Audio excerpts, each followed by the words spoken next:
Very good afternoon, distinguished guests, ladies and gentlemen, and welcome to the Mobile Security and Scams event at the Singapore International Cyber Week 2024. My name is Juliana Yao, and I'm delighted to be your host for this afternoon. So today we are proud to present a program with distinguished speakers and panelists who are all experts in their field to discuss strategies to strengthen our ability to secure mobile devices and applications against an ever-increasing array of scams and other cyber threats. So in this session this afternoon, we have a series of panel discussions focusing on international cooperation, how we can work together to combat scams, forging new pathways to safeguard mobile devices from scams through public-private partnerships, as well as securing our mobile landscape, navigating the myriad of cyber threats. But of course, to start off this afternoon, it gives me great pleasure to invite Mr. Ngiam Chun, Deputy Secretary for Policy at the Ministry of Home Affairs in Singapore, up on the stage for the opening address. Mr. Ngiam, please.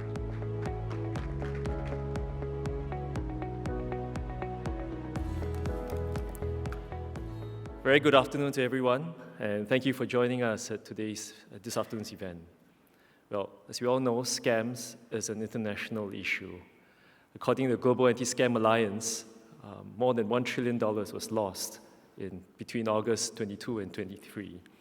And in yesterday's report, GASA had also highlighted that in Asia alone, US $688 million was lost between July 23 and June this year.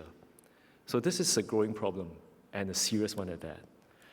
Singapore is really no exception to this. In Singapore, we see that scams continue to rise over the years.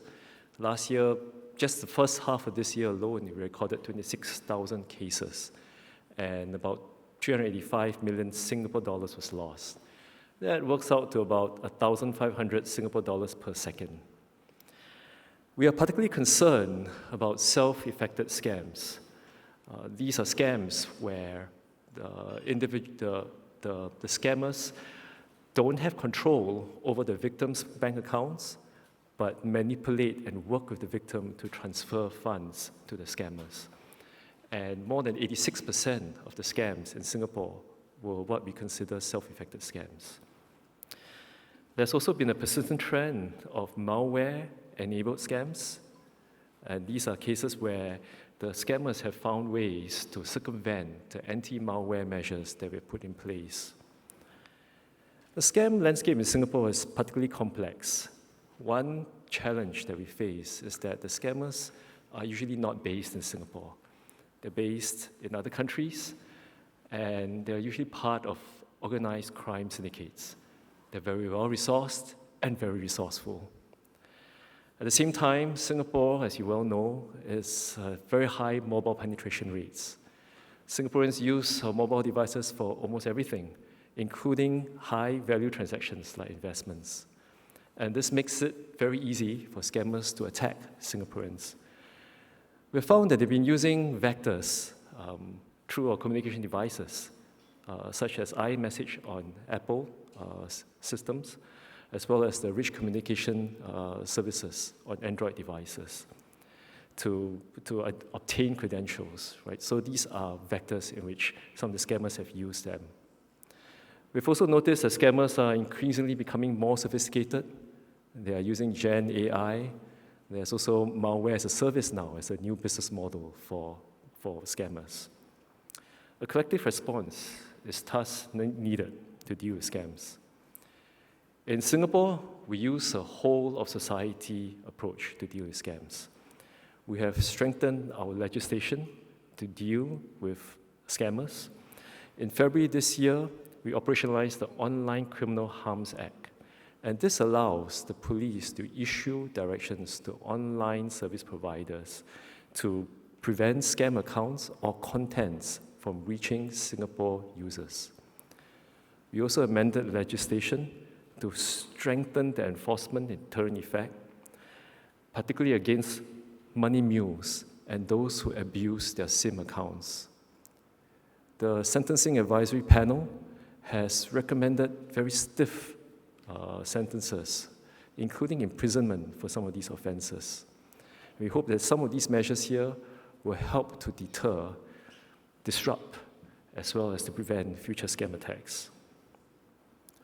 Now, fighting scams is a team effort, and the government cannot work alone. We have to work closely with industry partners to address this problem, which is a pervasive one. So we've been working with the industry on various initiatives. First, we've been working with the industry to close off known avenues to reach prospective victims. One example is how the Infocom Media Development Authority worked with the telcos in Singapore to install fireworks within their networks to proactively block suspicious calls. To protect the public against malware-enabled scams, the Cyber Security Agency of Singapore, or CSA, has also worked with Google Singapore to co-develop and launch a new enhanced protection feature within Google Play Protect to block the installation of potentially risky site-loaded apps. Second, we have partnered with the industry to secure the mobile device ecosystem against fraudulent transactions. The Monetary Authority of Singapore has been working with the banks to introduce safeguards for financial transactions, such as money lock. This is a feature which allows customers to designate portions of their savings as locked-up accounts, and this prevents them from transferring monies out digitally from these accounts. They will have to go down to a teller to make that transfer happen. This reduces their risk exposure if they're exposed or they fall prey to scams. As apps are the most common way to transact in the mobile ecosystem, we must design security into apps from the outset. Earlier this year, the CSA introduced the Safe App Standard, which provides recommendations for app developers to secure high-risk monetary transactions performed on their apps. CSA released an updated version of the standard yesterday, which sets out additional recommendations such as the best practices to protect the confidentiality and integrity of sensitive data handled on apps. I encourage developers of apps available in Singapore to adopt the Safe App Standard 2.0 to foster a more secure mobile environment for mobile transactions. Thirdly, we have collaborated with industry partners to sharpen our response against scams. One example is the Anti-Scam Command, which is located within the Singapore Police Force. And this includes staff from the local banks, as well as some e-commerce platforms. They're all co-located in a single location, which helps to facilitate information sharing and to take immediate steps to freeze accounts should suspicious transactions take place. Besides the government industry, individuals also play an important part in combating scams. Ultimately, a vigilant and discerning public is a key defense mechanism against the fight against scams. Last year, CSA released a list of recommended antivirus apps that users can adopt to better secure their online mobile devices. And in September this year, just a month ago, the police, open government products, and the National Crime Prevention Council launched the new Scam Shield suite. This suite consolidates resources for members of the public to check for potential scams, report suspected scams, and receive updates on the latest development on scams. This will make it easier for the public to educate themselves on the actions they can take to protect themselves.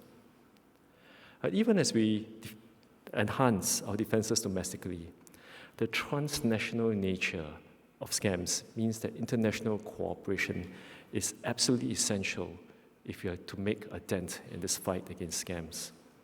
And Singapore is strongly committed to working closely with foreign partners to bring down scam syndicates and facilitate the recovery of criminal proceeds. Scams are an ever-evolving challenge for governments and the industry. It is imperative that we take the necessary steps to address scams. The growing involvement of scams affects the trust that members of the public have in governments, and also will affect the trust that the consumers have in online platforms and apps. Hence, it is necessary and absolutely critical for all of us to work together closely to address this challenge. I look forward to the discussions this afternoon, where there will be a sharing of views from industry partners, from government representatives, on the best ways in which we can work more closely together to help tackle this challenge that we face in scams. Thank you very much.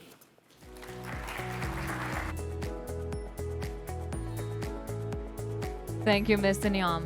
And with that, we will be heading right into our next segment. In the first of our 3 panel discussions today, we will be discussing on international cooperation, working together to combat scams. So as Mr. Ngiam mentioned earlier, according to the Global Anti-Scam Alliance, scammers stole over $1 trillion from victims globally just last year. And increasingly, scams are carried out by syndicates that operate across jurisdictions, and scams have also become a serious transboundary issue. So to tackle scams more effectively, international cooperation is imperative. Governments must work together to facilitate cross-border enforcement as well as asset recovery, and they have to share capabilities and experiences and also work collaboratively with global industry players to exchange information and expertise in a timely manner. So this roundtable right now brings together key leaders from across governments and industry to share with you insights into the trends and challenges and discuss in ways in which the international community can work more closely together to combat this global problem. I want to let you know that there will be a question and answer session at the end of each panel session. So please do scan the QR code that you see on the screen right now and feel free to submit any questions you might have via slido.com. The passcode to enter is #mobile. For panel 1, let us welcome our moderator to the stage. We have Dr. Ng Lisa, Director of the Policy Development and Security Division at the Ministry of Home Affairs, Singapore. And our panelists for this first session as well, Mr. Muzaffar Mustafa, Head of Telecommunications Fraud from the Malaysian Communications and Multimedia Commission. Dr. Neil Jetton, Director of Cybercrime at Interpol. Mr. Karthik Thamaradan, Senior Vice President for Cyber and Intelligence and CNI Solutions at MasterCard Asia Pacific. And last but not least, Professor George Abraham, Managing Director of the Global Anti-Scam Alliance. We're going to welcome all of our panelists on stage, and I'll be passing things over to you, Dr. Ng. Thank you very much. A warm welcome to this Mobile Security and Scams event. Thank you for spending this afternoon with us. For this first panel discussion, we're going to spend a little bit of time pausing a bit and looking at the issue of scams from a broader international perspective. We will hear from government and industry leaders on the trends and challenges that they see from their perspective, and we'll have a lively discussion, I hope, about how we can work together better to fight scams at a global level. Maybe to start us off, I can invite my panelists to each spend about 5 minutes or so introducing their perspective on this very important issue. Maybe we can start with Muzaffar. All right. Thank you, Lisa. So, yeah, I'm Muzaffar from Malaysian Communication and Multimedia Commission. So, I would say I'm representing the government perspective on this topic. So, like the opening remark just now, Singapore dealt with various type of scams, such as phone call, the social media. This type of scam is also happening in Malaysia. From what they're being told, most of the MOs are most probably the same. It's just they are tuned it to cater the specific target group in a certain country. So in Malaysia, we do a lot of things to amend the law, to come up with lots of regulation to cater to prevent our citizens from becoming a scam victim altogether. So we do set up a rapid response team in combating scam reported case where we call it as National Scam Response Center, NSRC. We establish a dedicated line for any of the victims to make a report. The line will be 997. So this is part of our initiative to curb, to start investigation in dealing with online scam or cybercrime altogether. So this is what we've done to protect our citizens locally. So this the NSRC is consists of MCMC, our central bank BNM, as well as our police and our National Anti-Financial Crime Center as well. So this is where we can coordinate and commit an investigation thoroughly in order to prevent the money transfer to outside of our country altogether.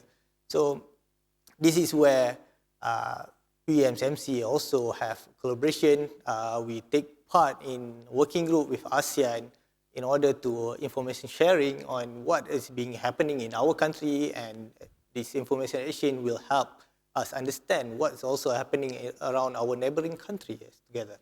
So we do work a lot with the social media platform. It is something that we can't run away. We are all using social media to communicate, to learn about new things. So as well as this is the place where the scammer use our interests to promote certain things, such as from the simplest things, such as the cleaning services, or altogether to the investment, to the $1,000,000 investment. So this is where the scam is really happening from our view. So we do work together with the social media platform in preventing this thing from happening. So we do implement some regulation in our telecommunication industry. We block certain things, we block calls, we block all the unsolicited SMS, we block the content of the website that we found breach of our laws that promote scam. So those are the things, that initiative that we are currently in place. So I think this is coming from from the regulatory perspective.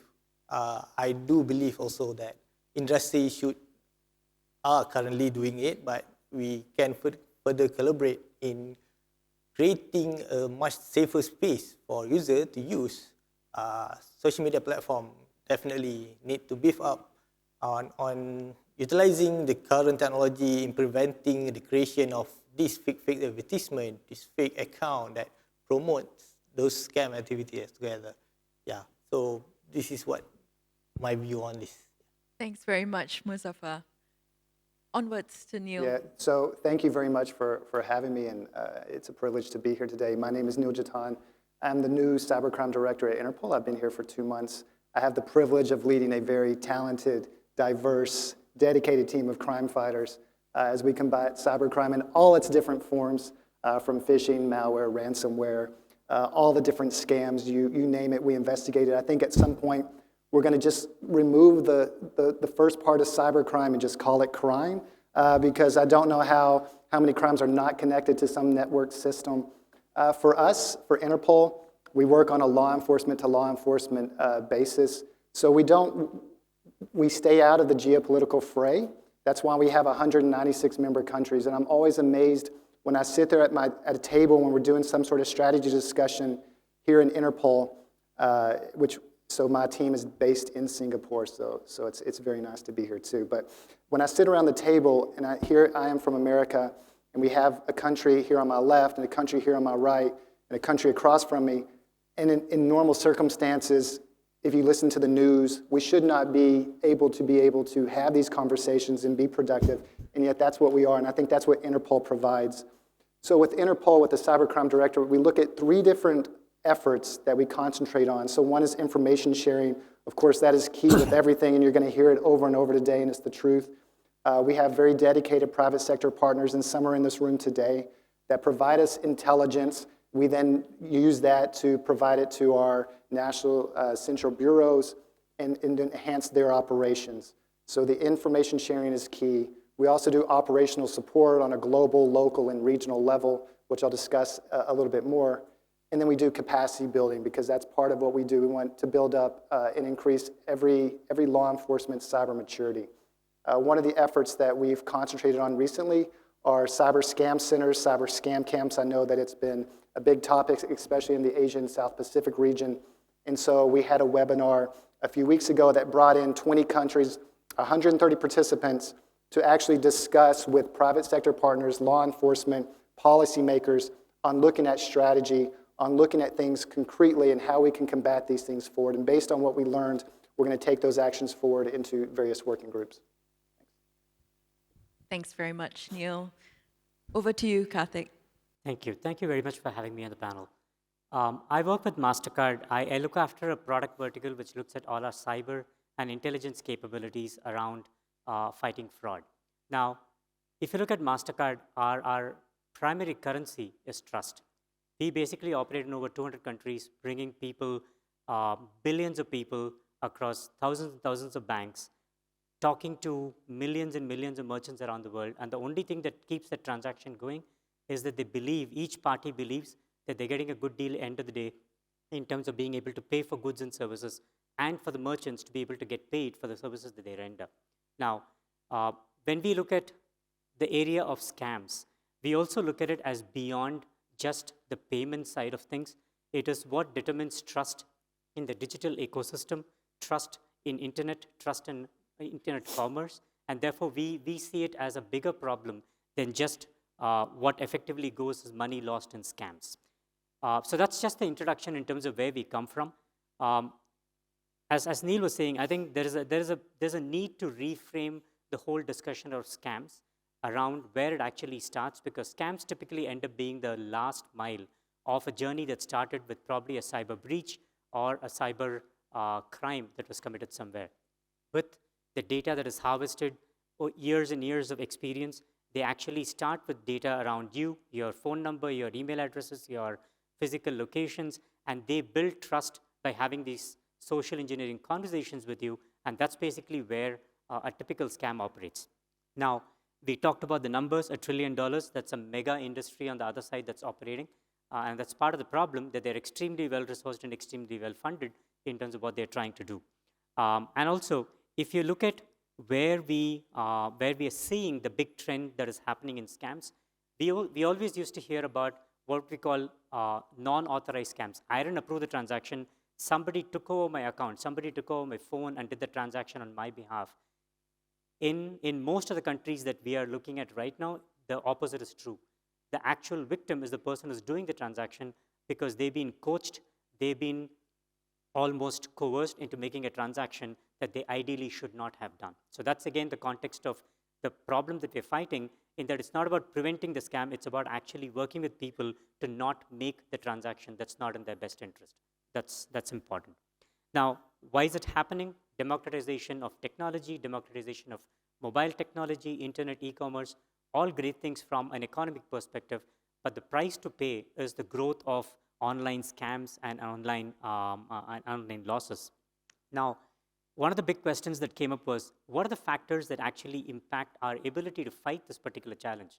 I can think of two very important ones. One is the ammunition that the scamsters need to start a scam is actually very, very easy to source in today's world.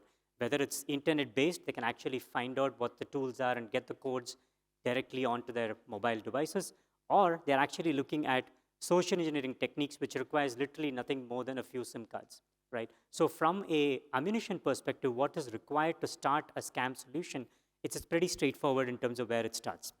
The second big problem is that we operate in a rules-based world, which is defined for how we need to operate. The problem is that fraudsters don't. The minute they touch across multiple jurisdictions, touch upon multiple legal frameworks, it becomes a huge challenge in terms of how we actually bring these people to justice. How do we actually build a case? How do we actually even share data across national borders to be able to actually get ahead of this problem is a huge challenge that we face. I'll finish with this last part. It is not all doom and gloom. I think where we need to start thinking about is a couple of ones. One, there's no silver bullet to the idea of preventing scams. When I look at the list of things, I was just making a mental note of things that we have. We have the money lock, we have the scam shield, we have a kill switch, we have the SMS registry, we have the anti-scam command center. All these are great ideas. Now, are they enough to stop the mass number of scams?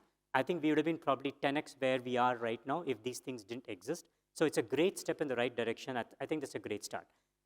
What is obviously required is the ability to do two things. One, bring a lot more entities together, the public-private partnership in terms of who all need to be involved in the process. And again, I'm going to yield the floor to the person from Gaza in a second, and he's going to talk about what he's trying to do in that space. The idea is to bring all the relevant people into the same room so there can be an open discussion in terms of what steps are required. And secondly, we have to use the power of technology. When we talk about the power of AI, the scamsters are using it with deepfakes. We need to be able to use that in terms of getting the right kind of data together, whether it's transaction data, whether it's mobile data, whether it's social media data. We need to be able to mix all this data and right at the point of the transaction, be able to influence everybody involved in the process as to whether a scam is being effected or not. The power of technology is extremely important. And I'll finish with the last piece. We operate a network in the UK, which we basically operate with about 10 banks in the UK, leading banks in the UK, where we actually collate all the information right at the start. With that, we're able to analyze patterns, we're able to analyze velocities, we're able to analyze connections between the different parties, and be able to provide a score which says, this transaction looks normal, this transaction looks like it could be a scam, and also inform the receiving party that their accounts could be being used as mule accounts. I think those kind of tools are becoming more and more prevalent across markets, where the information to every party in the transaction is based on data, and the more the data, the powerful the solutions become. Thank you. Thanks very much, Karthik. And finally, George. Thank you very much. If I may have my slides, yes. The previous speaker already discussed our Global State of Scam report, which we publish once per year. Indeed, a lot of money was lost last year. We estimate, based on a survey amongst 50,000 consumers, that about $1 trillion was lost. And that feels like a tremendous amount, but of course, in the larger scope of cybersecurity, it's about 1/8 of the total loss lost in cybersecurity issues. And I know that Singapore feels that it's being scammed a lot, but actually, if you compare to developing nations like Brazil, Argentina, especially Kenya, then actually part of GDP it's a large part, but it's comparable to these developing nations, not as big. We see that especially developing nations are targeted a lot at the moment. I think the biggest challenge we have at the moment with consumers is that if you ask a consumer, are you able to recognize scams? Most of you will say, yes, I'm able to recognize a scam. And based on our global survey, 69% of the people we asked says, yes, I'm confident that I can recognize a scam. However, a few questions later in our survey, if we ask, have you been scammed in the last 12 months? Often the answer is also, yes, I lost money, I lost information. So we as human beings are very confident that we can recognize scams, but the opposite is unfortunately true. And as you were saying, we see that many more people are being social engineered to give their money, because I believe if you as a person have not been scammed somewhere in your life, you've probably not been alive, because every moment we're taking risk, we're sometimes tired, and we make mistakes. So I really believe that everybody can be scammed, and it's becoming a global issue.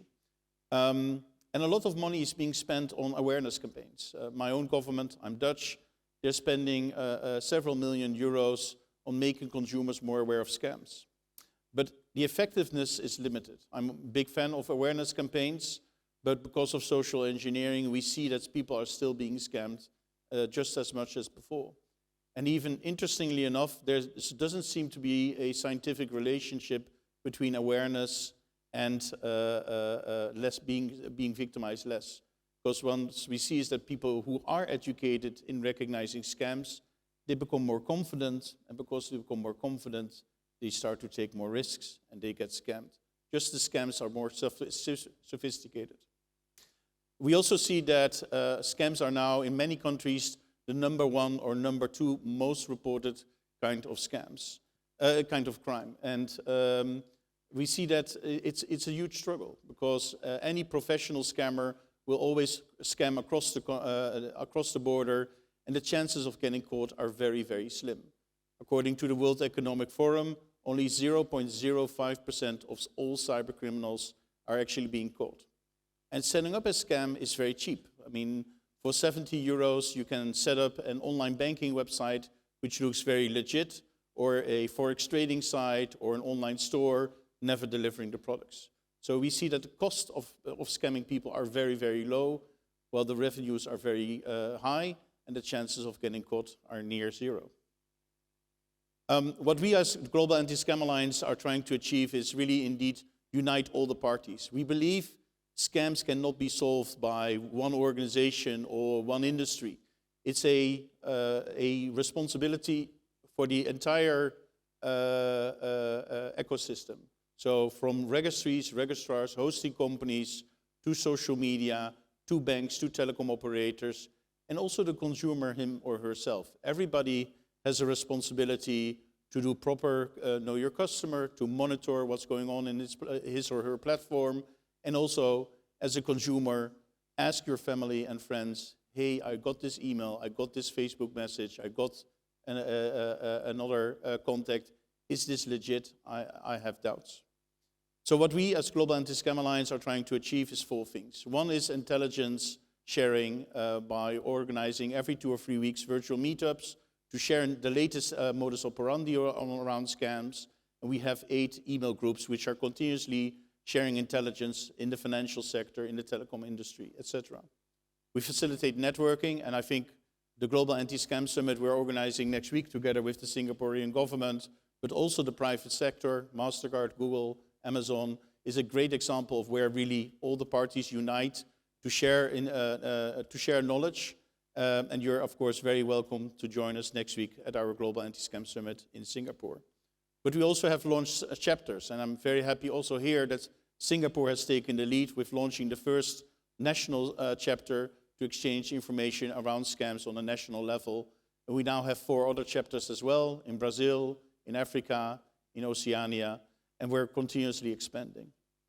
Then we publish reports. As I said, the Global State of Scam Study is one of our 32 reports we publish every year about what's happening in regards to scams, but also what are the best practices, what can we learn from each other instead of reinventing the wheel country by country.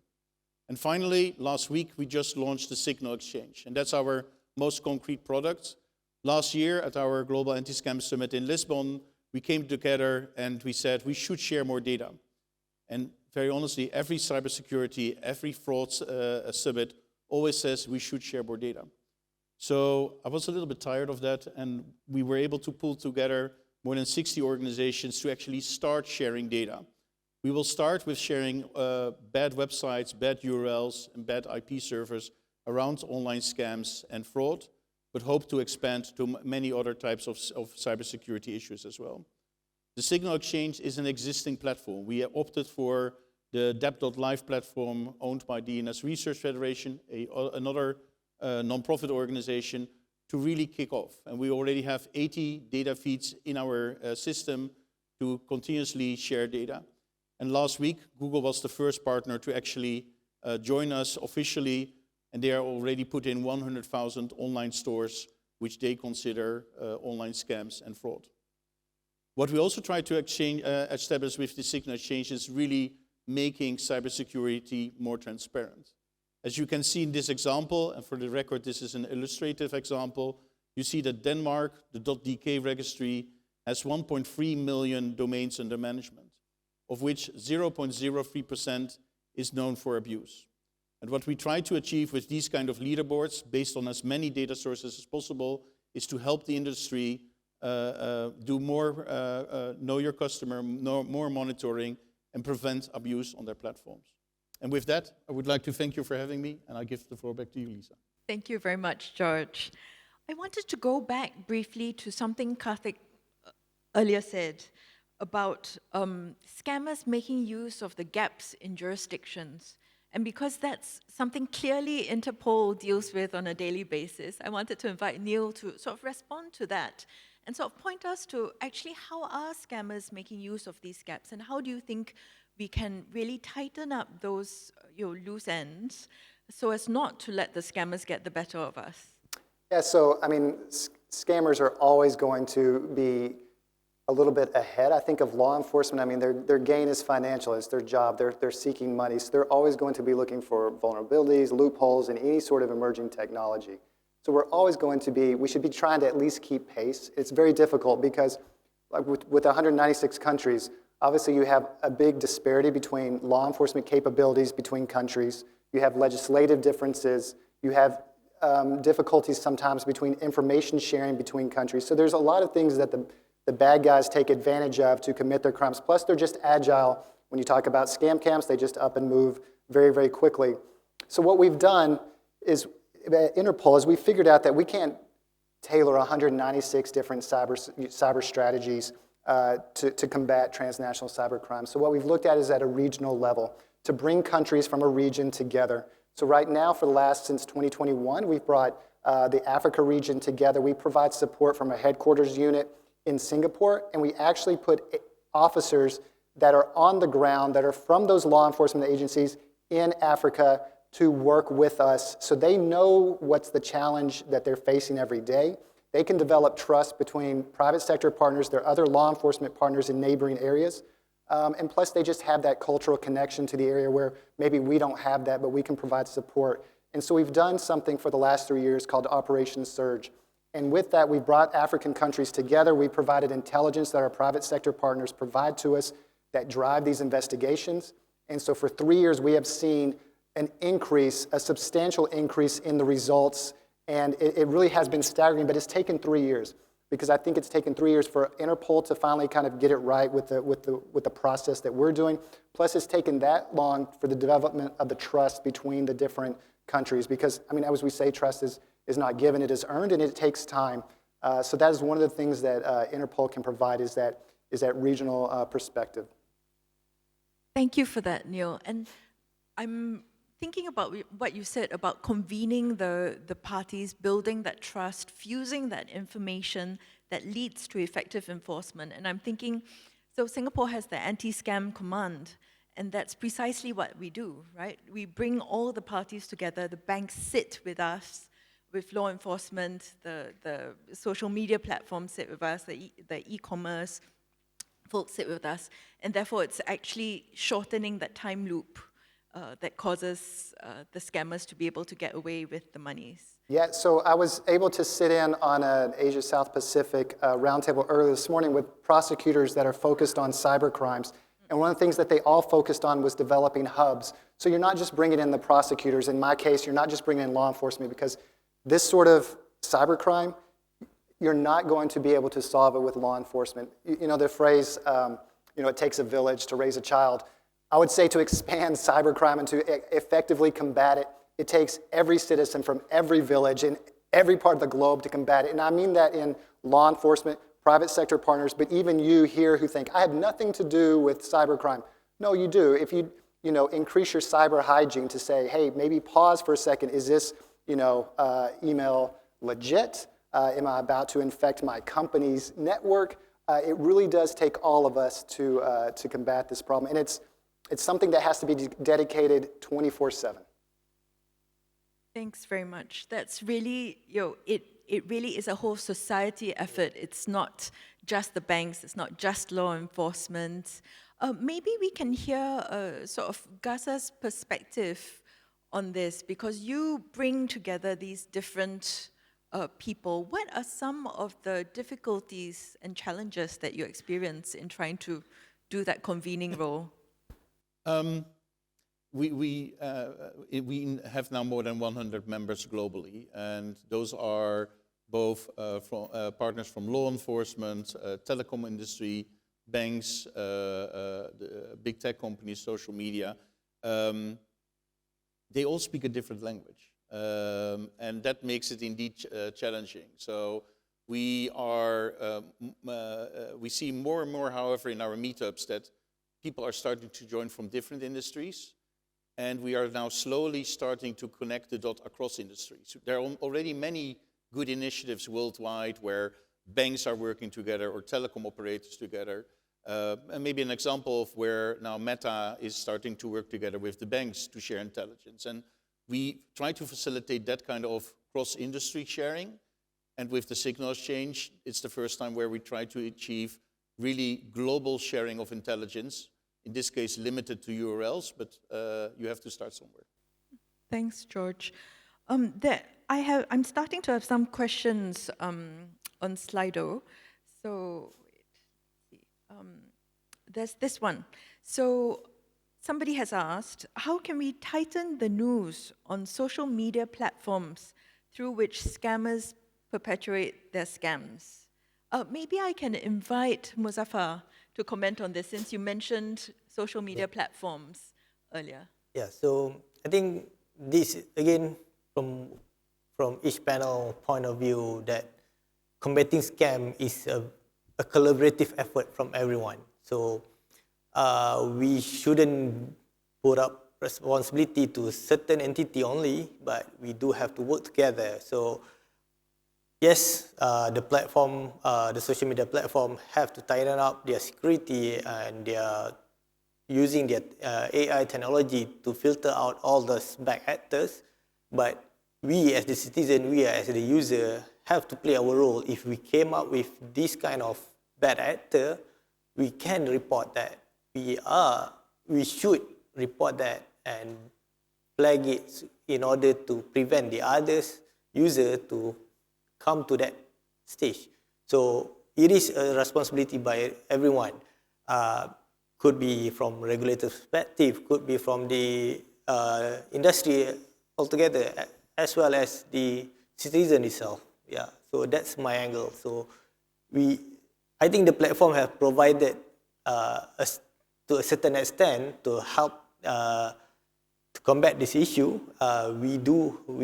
We have to grab that opportunity, that avenue to help each and every one of us. Thank you very much, Muzaffar. Totally agree that actually not just the social media platforms, but actually the individual users of those social media platforms have a role to play. I wondered if Karthik could comment on the sort of industry perspective, right? Because MasterCard, along with a lot of members of industry, you're there to make life convenient for your users, right? So it goes against the grain to say, let's put in friction to keep you safe. What are your views on this? Because this is one of those points of tension between government actors and industry partners. Yes, it's an interesting question, because when we talk about security, we always say that we'll never have to trade off security and convenience, because the minute you do that, people are going to drop the security part and go for the convenience part of it. So that's just the way the world operates, right? But if you look at it, I would say, even pre-COVID, before that, and now, especially post-COVID, whenever we talk with our participants, whether it's merchants, acquirers, issuing banks, their conversations are mostly around scams, less around card fraud. And the reason is very simple. In a lot of Asian markets, we have real-time payments, real-time fast payments, which basically means that the ability to transfer money, the ability to actually do a crime in the shortest possible time is very, very high. There's no batch processes.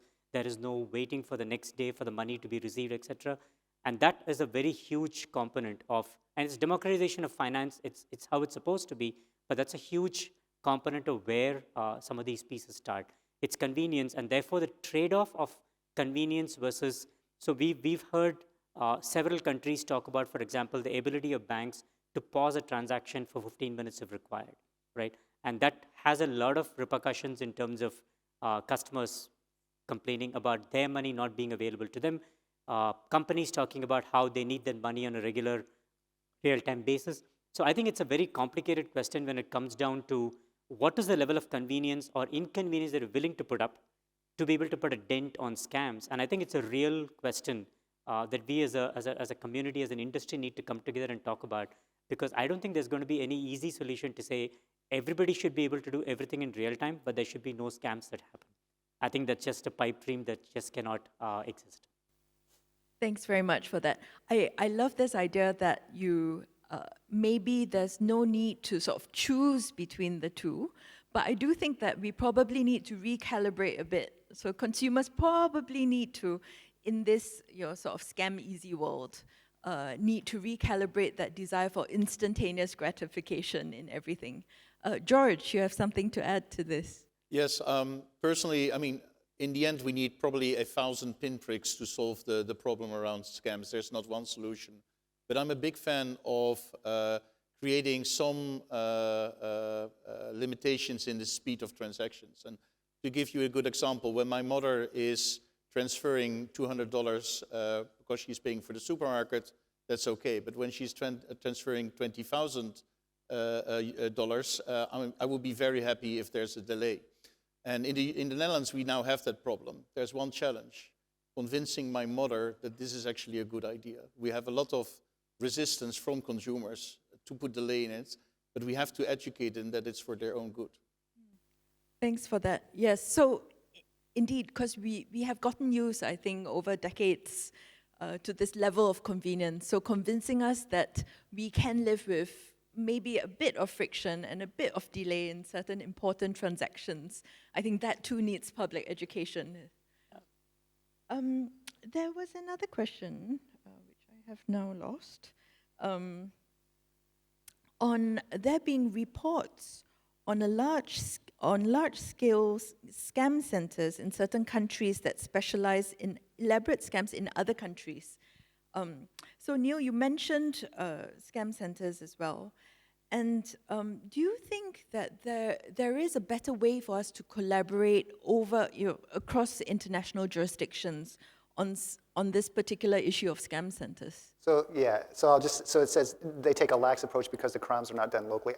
I don't think that's it. I think cyber scam centers and transnational cybercrime is just difficult because it requires so many, it requires tools, it requires skill sets, it requires cooperation amongst countries that you may not normally interact with. I mean, it's really the odds are stacked kind of against law enforcement, I believe, in that regard. So we require law enforcement, we require a lot of other mechanisms to enable communication. Interpol is obviously the largest international police organization, and we are a conduit between all law enforcement across in the globe.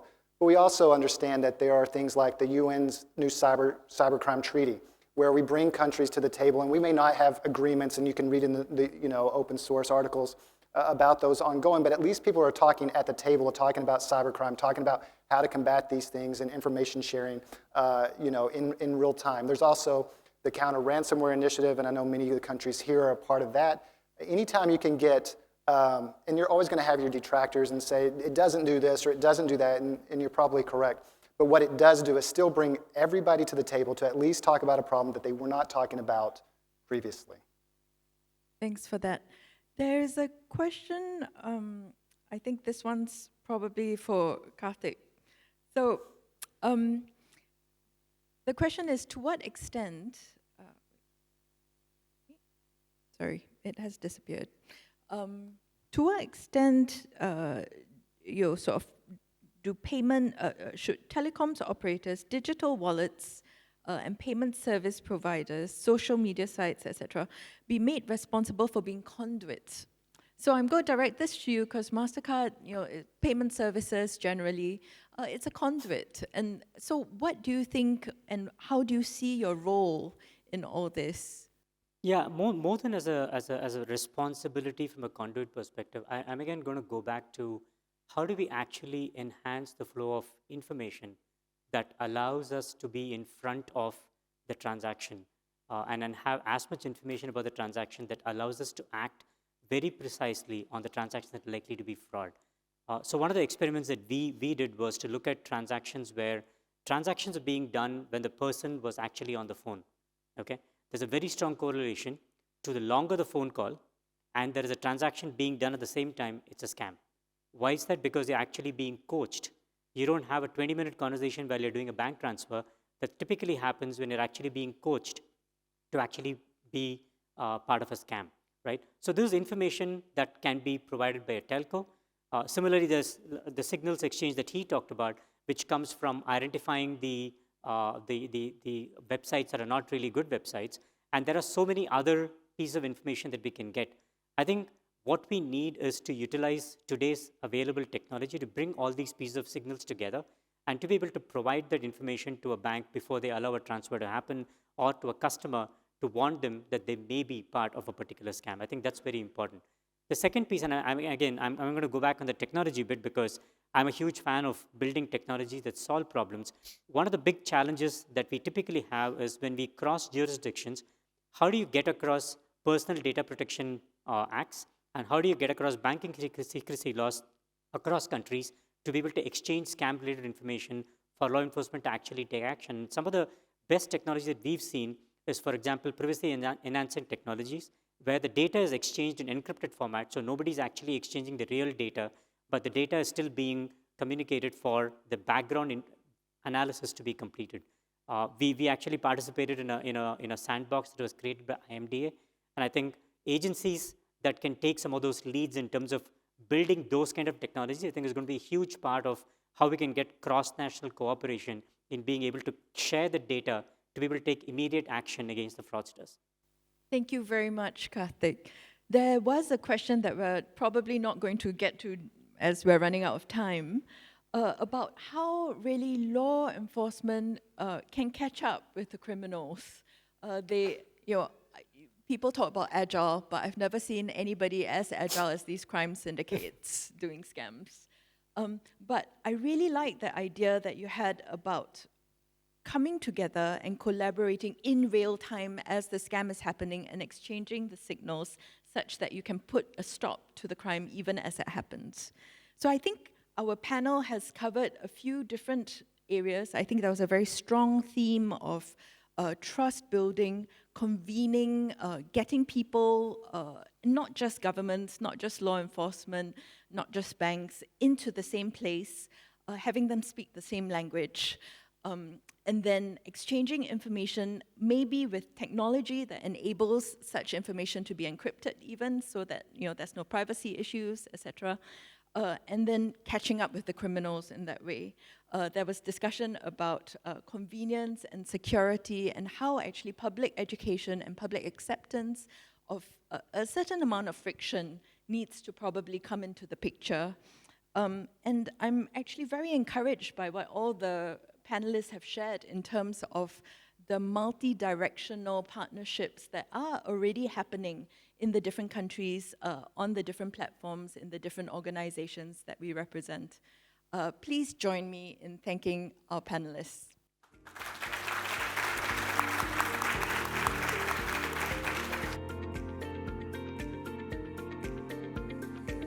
Thank you very much to Dr. Ng and our panelists. Can I actually have you all remain on stage? If we can come forward to take a group photograph, please. I think that would be a great way to commemorate our very first panel discussion for this afternoon.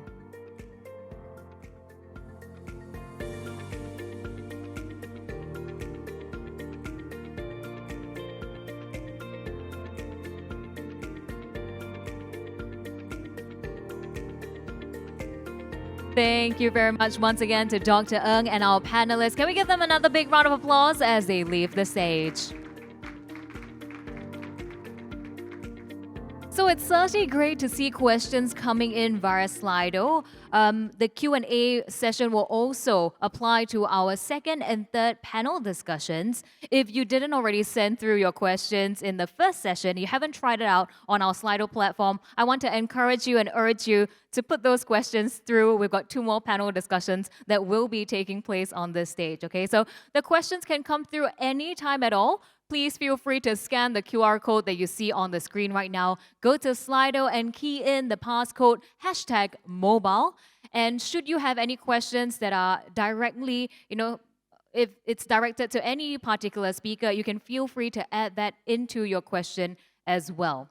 So this will be taking place. You can feel free to put in your questions throughout the panel discussion, even as the speakers are going on with their presentations and discussing the various topics. But right now, as we are preparing for our second panel discussion that will be taking place on the stage. We will actually be discussing forging new pathways to safeguard mobile devices from scams through public-private partnerships. So mobile security is indeed very crucial in today's digital age because smartphones are integral to our daily life. In fact, I'm pretty sure all of you are actually holding on to your smartphone right now. Cyber criminals are increasingly targeting mobile devices with scams through different tactics such as phishing, there's malware, there's fraudulent apps, and these attacks can lead to data breaches, privacy invasion, or even significant financial losses. So our very next panel discussion will showcase efforts by both the industry and government in tackling scams on mobile devices, as well as highlighting the innovations that were developed to keep their citizens and users safe online. So please join me in welcoming our moderator for this next panel discussion on the stage, Mr. Yik Jia Wei, Director of the Security and Resilience Division at the Ministry of Digital Development and Information here in Singapore, and Director of Strategy and Planning at the Cybersecurity Agency of Singapore. Also joining us are our panelists for this session, Mr. Miguel de Brecker, Managing Director General of the Center for Cybersecurity in Belgium, Mr. Lam Chi Kin, Chair of the Standing Committee on Fraud at the Association of Banks in Singapore and Head of Legal and Compliance at DBS Bank. We would also like to invite Mr. Eugene Lideman, Director of Mobile Security Strategy at Google, and last but not least, Ms. Ya Shimin, Public Policy Manager for Customer Trust from Amazon. So as we invite our panelists to take their seats, I would like to invite Mr. Yik to take it away. All right. Thank you, everyone, for staying on. And also welcome to the second panel discussion for the Mobile Security and Scams event. My name is Jia Wei. Thank you for coming again. So smartphones today have become our primary tool for digital communication, online banking, and also e-commerce. Given such widespread adoption of mobile technology, our smartphones have become the prime targets for scammers who seek to steal personal information, credentials, and also financial data. So for this session, we want to spend some time to look at how we can better tackle the mobile security and scams issue, and to explore how the public and private sectors can work together. I'm very honored to have four esteemed panelists with me today to share their views and also discuss perspectives from both the public and private sectors. Allow me to briefly introduce them, but at the same time, there will be a Q&A later, and I hope that you will submit your questions through Slido out of some personal interest because it makes my job a little bit easier. But so I hope that you would submit your questions. But maybe first up, we have Mr. Miguel de Brecker. Miguel is the Managing Director General of the Center for Cybersecurity in Belgium.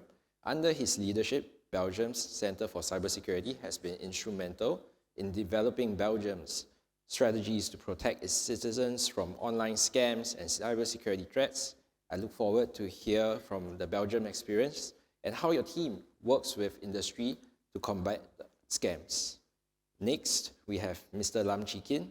Chi Kin is currently the chair of the Standing Committee on Fraud with the Association of Banks in Singapore. At the same time, he is the group head of legal and compliance from one of our major local banks, the DBS Development Bank of Singapore. We all recognize the responsibility placed on banks when it comes to scams and how challenging it has been for them to keep apace with the evolving threat landscape. So today, Chi Kin will be sharing with us some of the hard work that the banking sector in Singapore has put in over the past few years and how they intend to continue to partner with the public sector to combat scams. And thirdly, we have Mr. Eugene Lideman, who is the Director of Mobile Security Strategy at Google. Eugene is no stranger to SICW and was in fact sharing at this same event last year. And well, a lot of things have changed over the last year, so he'll be sharing with us some of the new measures Google has introduced to better protect Android and mobile users from scams and give us a glimpse of how Google is thinking about mobile security from a tech sector view. And lastly, we have Ms. Ya Zimin, Public Policy Manager for Customer Trust from Amazon. I'm sure many of us shop on Amazon and likely bought a lot of things at the recent Prime Day sales. Amazon is no stranger to the e-commerce sector and has a stellar record of keeping their online users safe. So we look forward to her thoughts on the measures Amazon has implemented to keep their customers safe from scams and also fraud. So we'll kick off the session by inviting the panelists to share with us their insights on mobile security and the scam situation from their perspective. So maybe we start off with the government view first. So maybe I can invite Miguel to start off first, please. Miguel. Yes, good afternoon. Well, I have a small presentation. First of all, who are we then? An example of public-private partnerships in our country in 3 different steps. So let me start with a small introduction. Our center has been created 9 years ago, and we depend directly from the Prime Minister. We are the National Authority for Cybersecurity, and we're also the National CSIRT. We work for, as well, the population, people at home. We work for enterprises, for government, and for organizations of vital interest, that is critical infrastructure, nuclear, and everything that is under the NIS law. As an example of public-private partnership, I would like very shortly to present you our BeeFish project. It is 7 years old. For 7 years, we have been calling up the population to forward any suspicious email to government. So we said, okay, 7 years ago, we have a campaign against phishing. We explained to people that they cannot trust whatever email or message that they receive. And then we thought, yes, but what do I do if I see a suspicious message? So we said, we create an email address in 4 languages, suspicious@saveonweb.be, and we call up to the population to forward their suspicious messages to us. And some people were saying, people will not do that. They will, first of all, will not trust government, and secondly, they will not believe that you can actually do something with it as a government. And the result is that for the moment, for the last 3 years, we have an average of 20,000 emails per day that we receive from the population as being tagged by them as suspicious. So this gives us quite an insight on what is going on. And we have extended that ability, for instance, to scanning of QR codes. They can just take a picture of it, or a message that they receive on their smartphone, they can just take a message, they forward it to suspicious@saveonweb.be, and we OCR it. And we extract the links that we then classify as being or phishing, or malware, or scams. But then what do you do with that information? And then we reached out, public-private partnership, to a few companies that were evaluating those links for us, because from those 20,000 emails, we have thousands of unique links per day that are coming in as being suspicious. And we put it in what we call the Belgian Anti-Phishing Shield list. We reached out to the internet service providers. So for the moment, we cover more or less 90% of the country, countrywide, because we have the major internet service providers that are doing a DNS redirect using DNS RPZ or MISP for all the domains that we put on that BAPS list. Now, that is for a government agency very challenging, to be honest. We very fast could be considered as doing government censorship. So we must be very careful. To be honest, we are doing this for 5 years now, and there is not one official complaint. And in Belgium, people have tendency to complain very fast. For the moment, we are doing this. We are very cautious. We have no official complaints. So what happens if you click on a link that is coming from a domain that is on our BAPS list, you will get a message, something like this in 4 languages, of course. And once again, then you can say, no, I don't agree, or I want to change my DNS to a non-filtered DNS. So we explain how they can do that. So it's an opt-out system, because we had learned from another country who has an opt-in system that you can try to convince, but to reach even 10% of your population, to convince them to switch their DNS to a filtered DNS is as good as impossible. So we say, we go for an opt-out. It's a choice. Now we are extending this system with some trusted partners. So we have the financial sector, the banks, who are willing to doing some evaluation. They already do a lot of evaluation in the domain of scams. So where it started with phishing, we enter also into scams, and we allow our trusted partners like the law enforcement, the police, but also the Department of Economy, who is responsible for fraud in our country, to enter domains into our BAP system with, let's say, a more prudent filter than the filter that we have to put on the BFISH system. And now we are extending that not only with trusted partners, but also with online advertisements. So we are trying to build a system to filter out investment scams, for instance, on Google advertising, Meta, X. And we also are in the process to develop a phishing kit detector, because most of the phishing mails, for instance, are sent out using a phishing kit. And we also we deliver other services than just the BAPS DNS rerouting. We have an online application. We have a smartphone app that will warn you if there is a threshold is met of 250 similar messages within 20 minutes.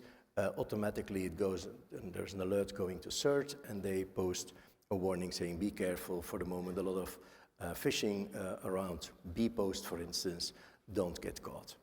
The result is that, we receive, the arrow is a little bit more. So for Q3, we had more than 2 million phishing emails that we received. And just to give you an example, Q3 of this year, we sent out that warning page, that BAPS warning page, more than 53 million times in 3 months. And this ends. So this is an example of public-private partnership. Thank you. Thank you so much, Miguel. Thanks for sharing the Belgium experience. It does look like an interesting model to follow. I think for most governments, we feel you when you say that your people in your country are generally very quick to complain. I think it's how we feel almost everywhere else. But maybe now we'll move on to Chikin to share about this from a bank's perspective. Yeah, Ken. Does that mean I get 29 minutes or all of us get 29? All of us. You can do a filibuster if you want. But yeah, try to keep it time, give some space to others. Yeah, I know. So all of us. Right? Okay, I'm introduced as Association of Banks and DBS, but I've realized a few things. There is a chance there's media in the room, so all these views are my own. If you want to attribute anything to ABS or DBS, please clear it through our appropriate channels. Second thing is my regulators are in the room. So I've got to say, Singapore orchestrates all its activities around this incredibly well, and this is in the spirit of public-private partnership. So it's not just MAS, it's MDDI, MHA, all these agencies are very, very carefully working together to get the right outcome. That said, I'm pretty good at stirring the pot. So I do want to maybe throw a few conversations into the mix on what I feel an appropriate North Star conversation should be. And then after that, talk about the banks and how the banks dovetail with that North Star, right? So what does success look like? That's the problem, isn't it? And until today, it's been very, very difficult to run the calculations on what is this GDP uplift that we're getting from digital society and the digital economy, and is it worth the price that we're paying in terms of the downside and the bad guys getting in? This transition to digital society and the digital economy also helped us during COVID. It helped cushion a lot of the socially damaging effects that COVID would otherwise have brought on if we didn't have access to these capabilities. So there is a good, but there is a bad. And like any one of these situations, how do we get to a place where we're comfortable we've made the correct decision? We've got this in credit cards. Karthik talked about it. What's the number for credit cards as a percentage of transaction volume? For most of us, it's less than 2 basis points, less than 0.02%. What's the number for scams? Similar, less than 0.02%. Why is it, and I'm going to come back to that question that Karthik asked, why is it that we still don't have the consensus around scams? Because we haven't handled the equivalent of the transition that we've seen in credit cards, or heck, the transition that we've seen for automobiles. For credit cards, we've got pretty elaborate schemes. Merchant liability, customer accountability, what does 3DS mean? If you're not 3DS secured, can you charge back? All that's pretty mature, and society understands this, and society is willing to trust this system and then operate within that construct. Why do we drive around with automobiles? Road safety, licensing, vehicle inspection, road tax, vehicle insurance, negligence, pedestrians must do this. We've added PMAs and PMDs, and we've evolved the rules for PMAs and PMDs. We're going to evolve the rules again for autonomous vehicles. So what we haven't done, the second thing we haven't done, is constructed the rules for what digital society and digital economy should be operating under. And I think we focus our attention on that. And the design principle, in my view, is this. Everybody profiting from the digital economy has a proportionate burden to protect that digital economy. All of us. Telcos, service standards for takedowns. OS manufacturers, my colleague can talk about it. E-commerce stores, my colleague can talk about it, right? But all of us will have this proportionate burden.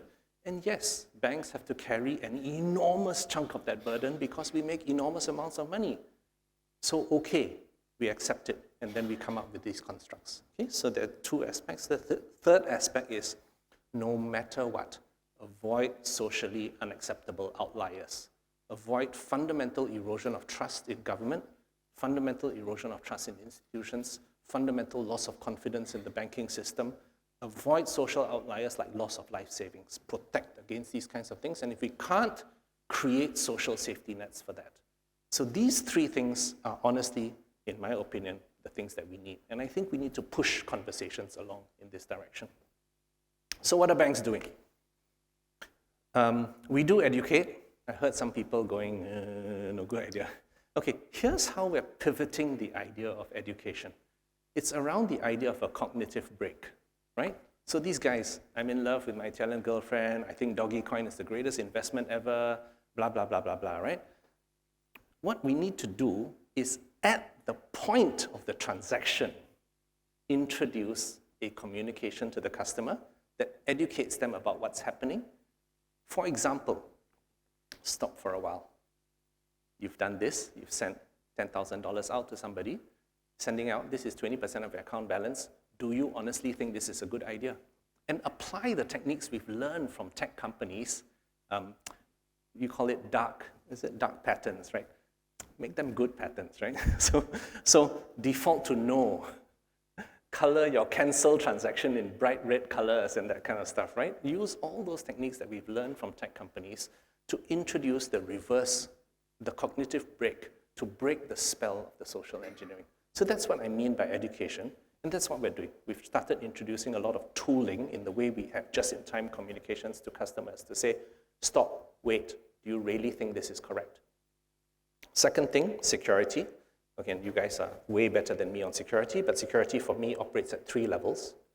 Application security, our application. Account security, so high friction, high risk changes to the bank account. Introduce high friction measures to prevent changes, right? And then transaction security, exactly how do we secure our transaction? So these are 3 chunks to what the banks do. The next chunk to what the banks do is we actually carry out a lot of surveillance. So a lot of people have talked about signal exchange and so on and so forth, right? So what we do have is we've got transaction data, we've got destination account data, beneficiary account data, and we've got originator data. Okay, so we've got 3 chunks of data that actually go into large real-time systems. In Singapore, we get 15 seconds to process a transaction.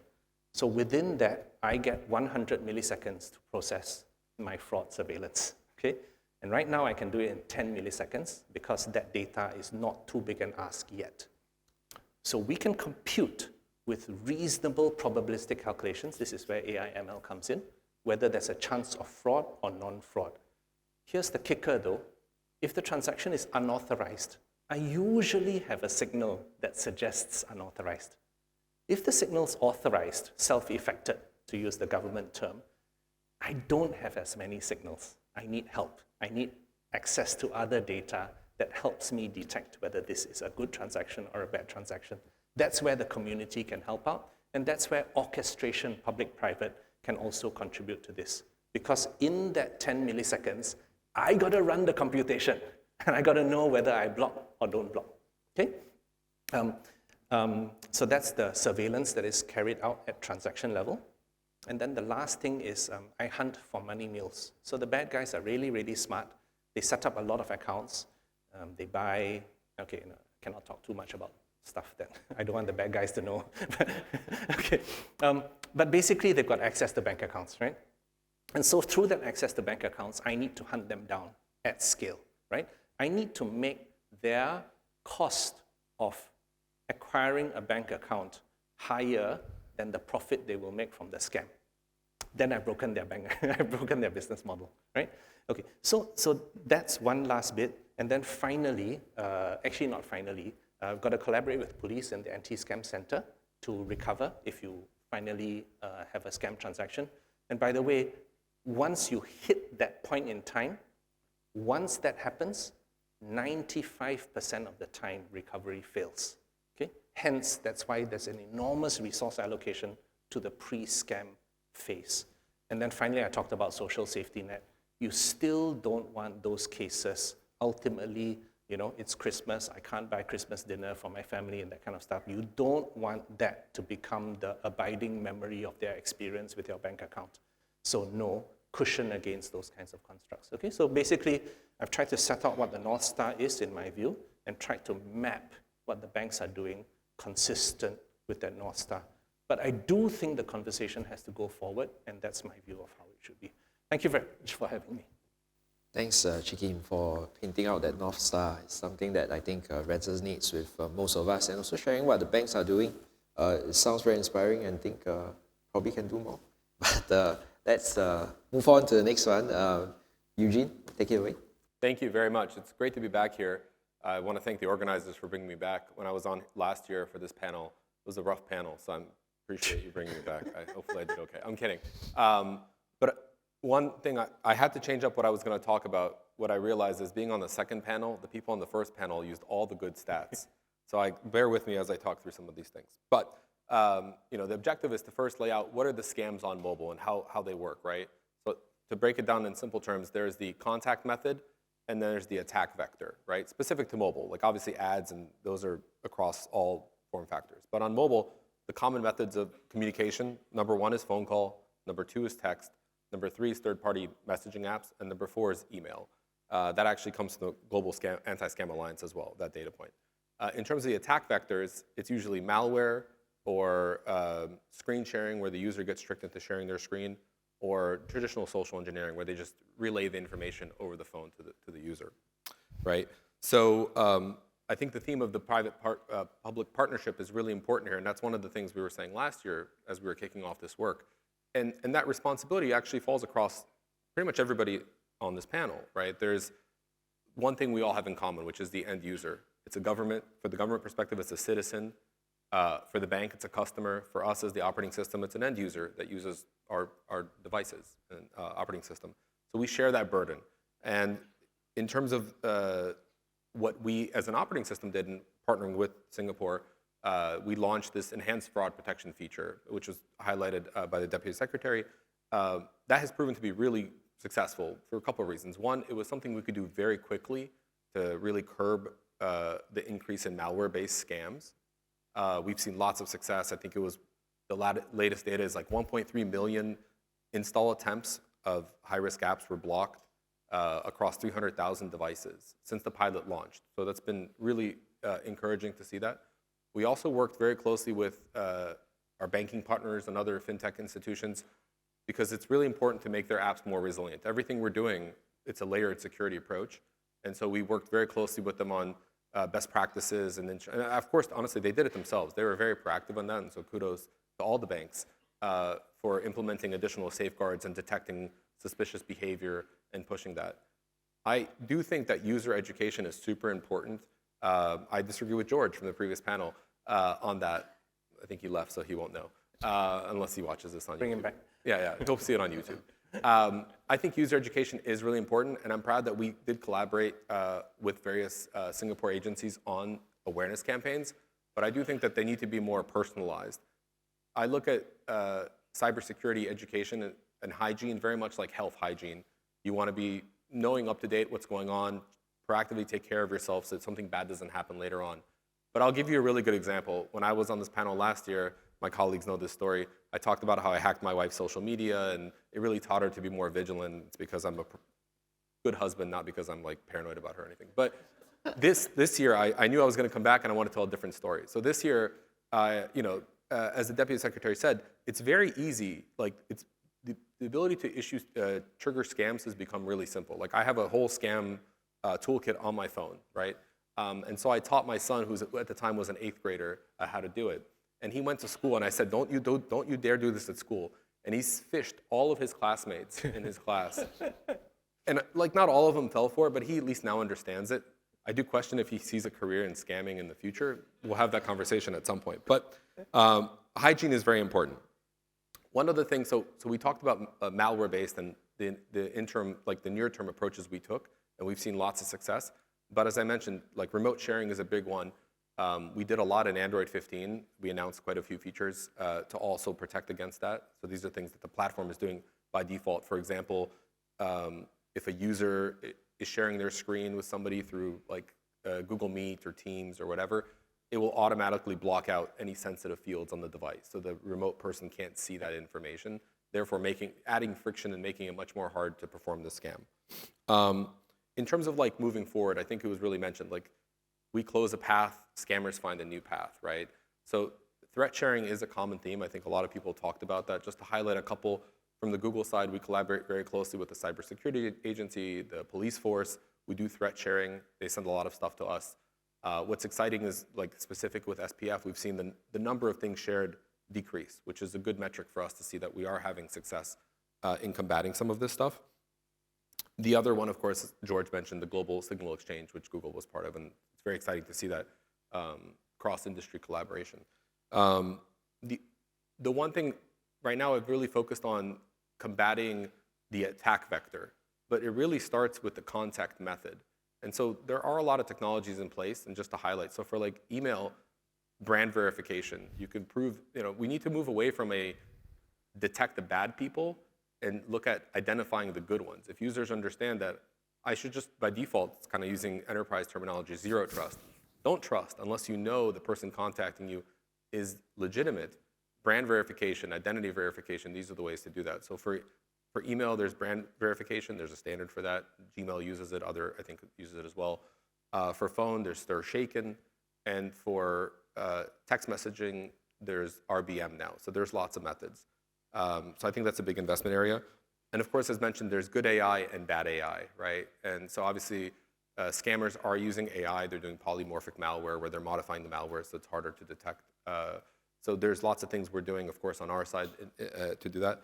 And the last thing I wanted to highlight, and this is really in the spirit of the partnership here between Google and the cybersecurity agency, IMDA, we've actually announced 2 features here today. One is specifically around what was mentioned about scammers being outside of the country.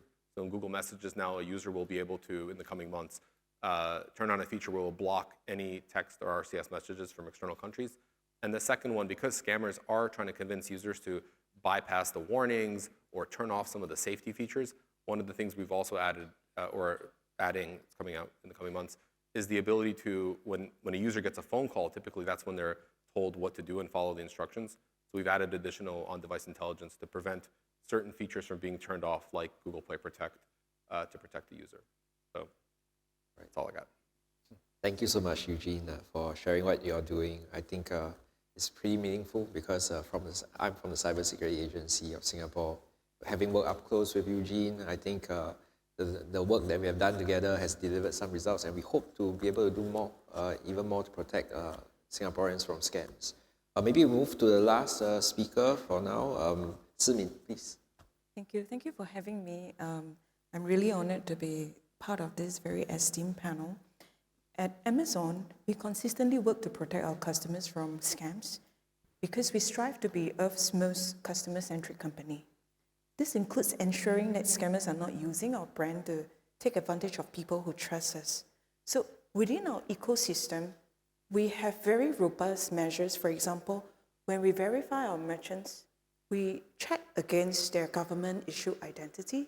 We look at their tax records, bank records, and we even have to have them come face-to-face to check who they are. And during the COVID times, it was a virtual checking.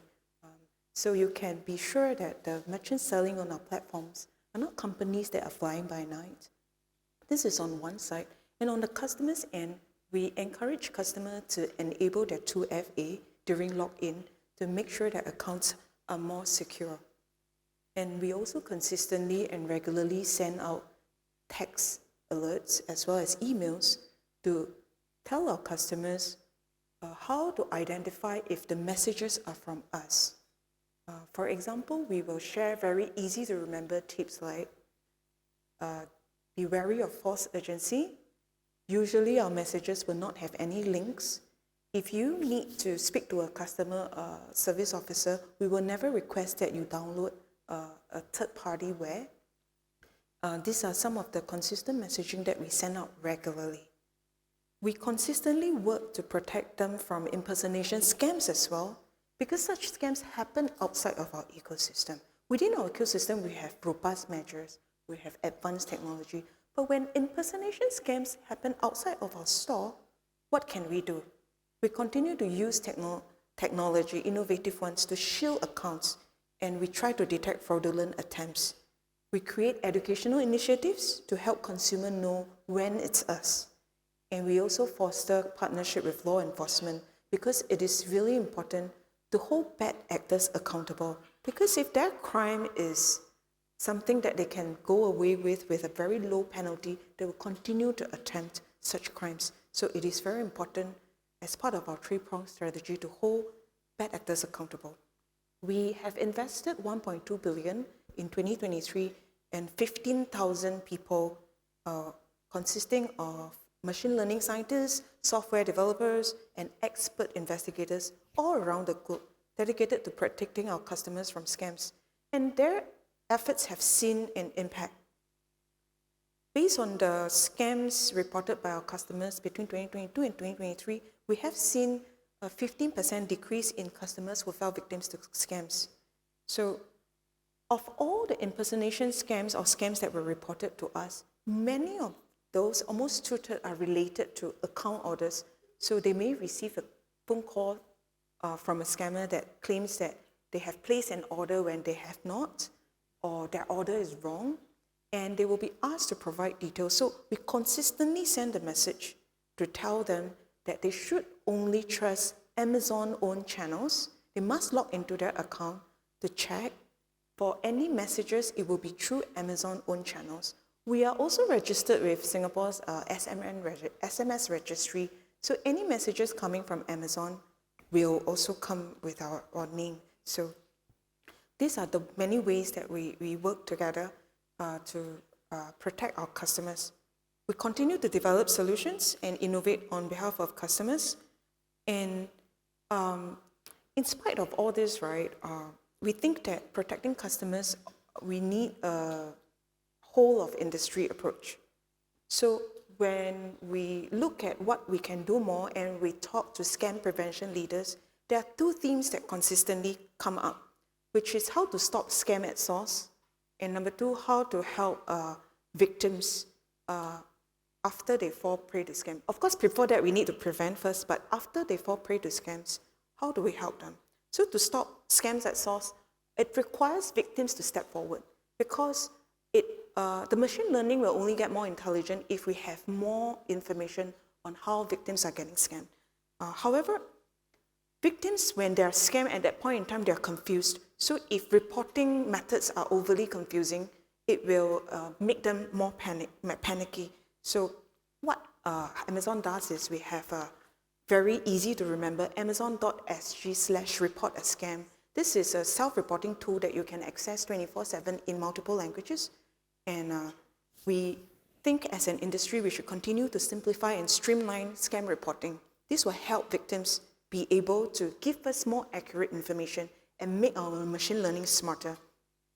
We also think that working together with the government and together with other companies in the industry is extremely important. Last year, we saw huge success when we worked with Microsoft and India's police. Together, we actually dismantled 70 fraudulent call centers. As an individual company, there are many things we can do. We can take down websites, fraudulent websites, within a few hours. We can take down fraudulent phone numbers within a day. But I think the difficulty is how to prevent these from restarting again, because it's very easy to again start up a new fraudulent website and have another fraudulent number. So as an industry, I think we need to think about how we can work together to stop them from regenerating these kinds of fraudulent websites and phone numbers. We have to disable their ability to create this and develop technology to insulate consumer from any confusion around the authenticity of a communication. Now, the second theme of helping consumer avoid scams and recover from scams, we think that on the front end, of course, scam fighting organizations must join forces. And like what we're doing today, we're coming here together to share our resources. And more importantly, I think it's educating the public. I think just now DS talked about a discerning public. It is extremely, extremely important. So we continue to learn about new scams and share such information and integrate it together with our customer experience. We have a website where our customers can go to look at what are the trending scams, and we'll advise them to say, this is what Amazon will do, and this is what Amazon will never do. Amazon will never ask for your financial information over a phone call. Please check through your own account or only trust our channels. So consumers continue to need real-time information. So earlier when we talk about the exchange of information, I think that will be very helpful between companies if we share which are the fraudulent websites and numbers. I think some of these schemes have already had happened in other countries. I think this is something that Singapore can definitely look at as well. We have continually make it harder for bad actors to impersonate us by consistent messaging. So we need to work together to develop a common set of communication practices. So if the entire industry have very consistent messaging, I think it will be easier for the consumers to register. Like, for example, the police has something like the don't panic, don't believe, don't pay, right? I thought that was very helpful to have such short, punchy lines. So we don't have the solutions to these issues, and we want to work with others to explore cross-sector solutions. This is why we are working together with MHA, MDDI, and many companies in the room now, MasterCard, Google, Meta, Trend Micro. Next week, we are having an anti-scam summit. So I hope to see you there as well, where we can exchange information on how to help our consumers better. And together, I believe we can find real solutions. Thank you. Thanks very much, Sydney, for sharing. We don't have that much time left, unfortunately, because of all the very comprehensive sharing by the panelists. But maybe I'll just choose one question, because there's a bucket of questions about apps. I think it should be up on the screen soon. Would it be more prudent to be stringent on apps rather than trying to handle it after the fact? That seems to be one of the major divisions between the two largest mobile OS providers. So maybe I would ask Eugene to comment. Give a quick comment and also response. Then if others you want to chime in also can. Yeah, I mean, if I understand the question about, this is about apps. Yeah. So I think this is on the Android side, obviously Android gives users choice. So users can download from many sources. Yeah.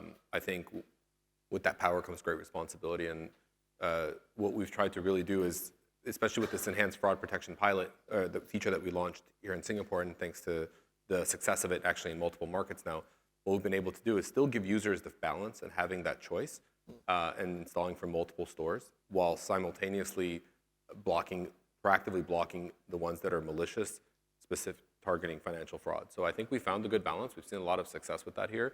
It's something that we're starting rolling out in other markets. We actually just pre-announced it for India as well now. So I think this is a great example of the private-public partnership to to really make an impactful change in a short period of time to drive positive outcomes. Thanks. I'm pretty confident that with your leadership, Google will probably be able to tackle this. Would other panelists like to share their views on this question? If not, maybe I'll just ask one of the questions to kind of round up. Perhaps I would like to give 20, 30 seconds to each of you to give us perhaps a response about whether you think scams is a solvable problem or not.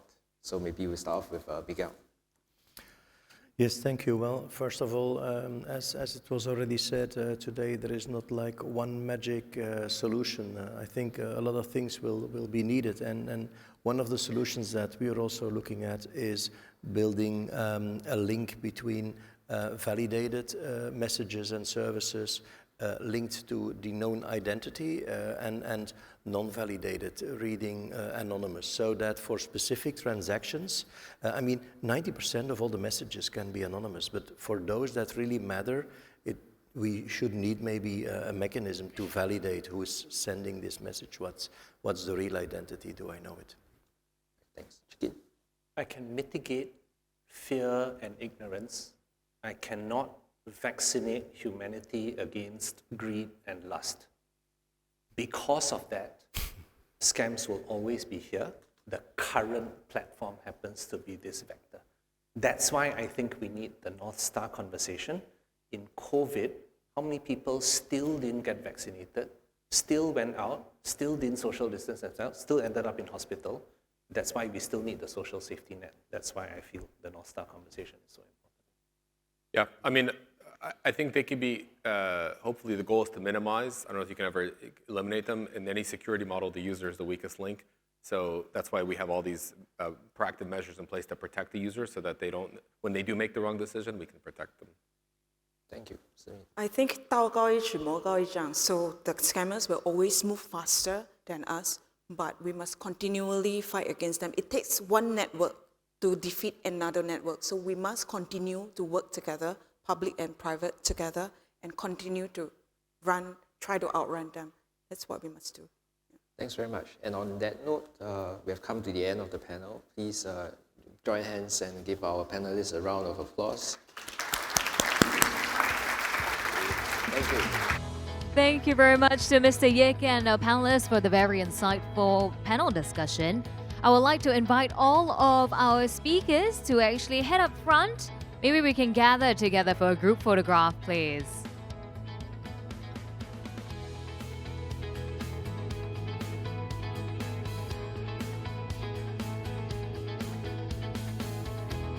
Thank you very much once again to Mr. Yik and our panelists for that discussion on stage. Right now, ladies and gentlemen, we will be taking a short 20-minute tea break. Please do help yourself to the refreshments at the back of the room. That will be there in a bit. And I'll see you back here at 4:40 p.m. for our third panel, Securing Our Mobile Landscape, Navigating the Myriad of Cyber Threats. See you in a bit. A very good afternoon to everyone and welcome back. As we will be starting our stage programs right now, can I invite all of our guests to kindly take your seats, please. So we do have 3 panel discussions that we'll be going through today. 2 are done, and we are going to be proceeding on to our third and final technical panel, where we will discuss securing our mobile landscape, navigating the myriad of cyber threats. So with the proliferation of mobile applications, there is a parallel rise in sophisticated mobile malware, threatening business integrity as well as user safety. In the face of malware with unprecedented capabilities, how can organizations and their developers utilize technical solutions to secure their mobile applications? How do these solutions complement existing best practices to provide assurance? And how should various technical components in the mobile application ecosystem work together to develop a safer mobile environment? So this session that will be taking place on the stage brings together industry leaders, standards experts, and solution providers to share their perspectives on protecting customers and consumers in the mobile space. As usual, we will have a question and answer segment at the end of this panel, so do feel free to scan the QR code that you see on the screen right now and input any questions that you might have. The passcode to use is #mobile.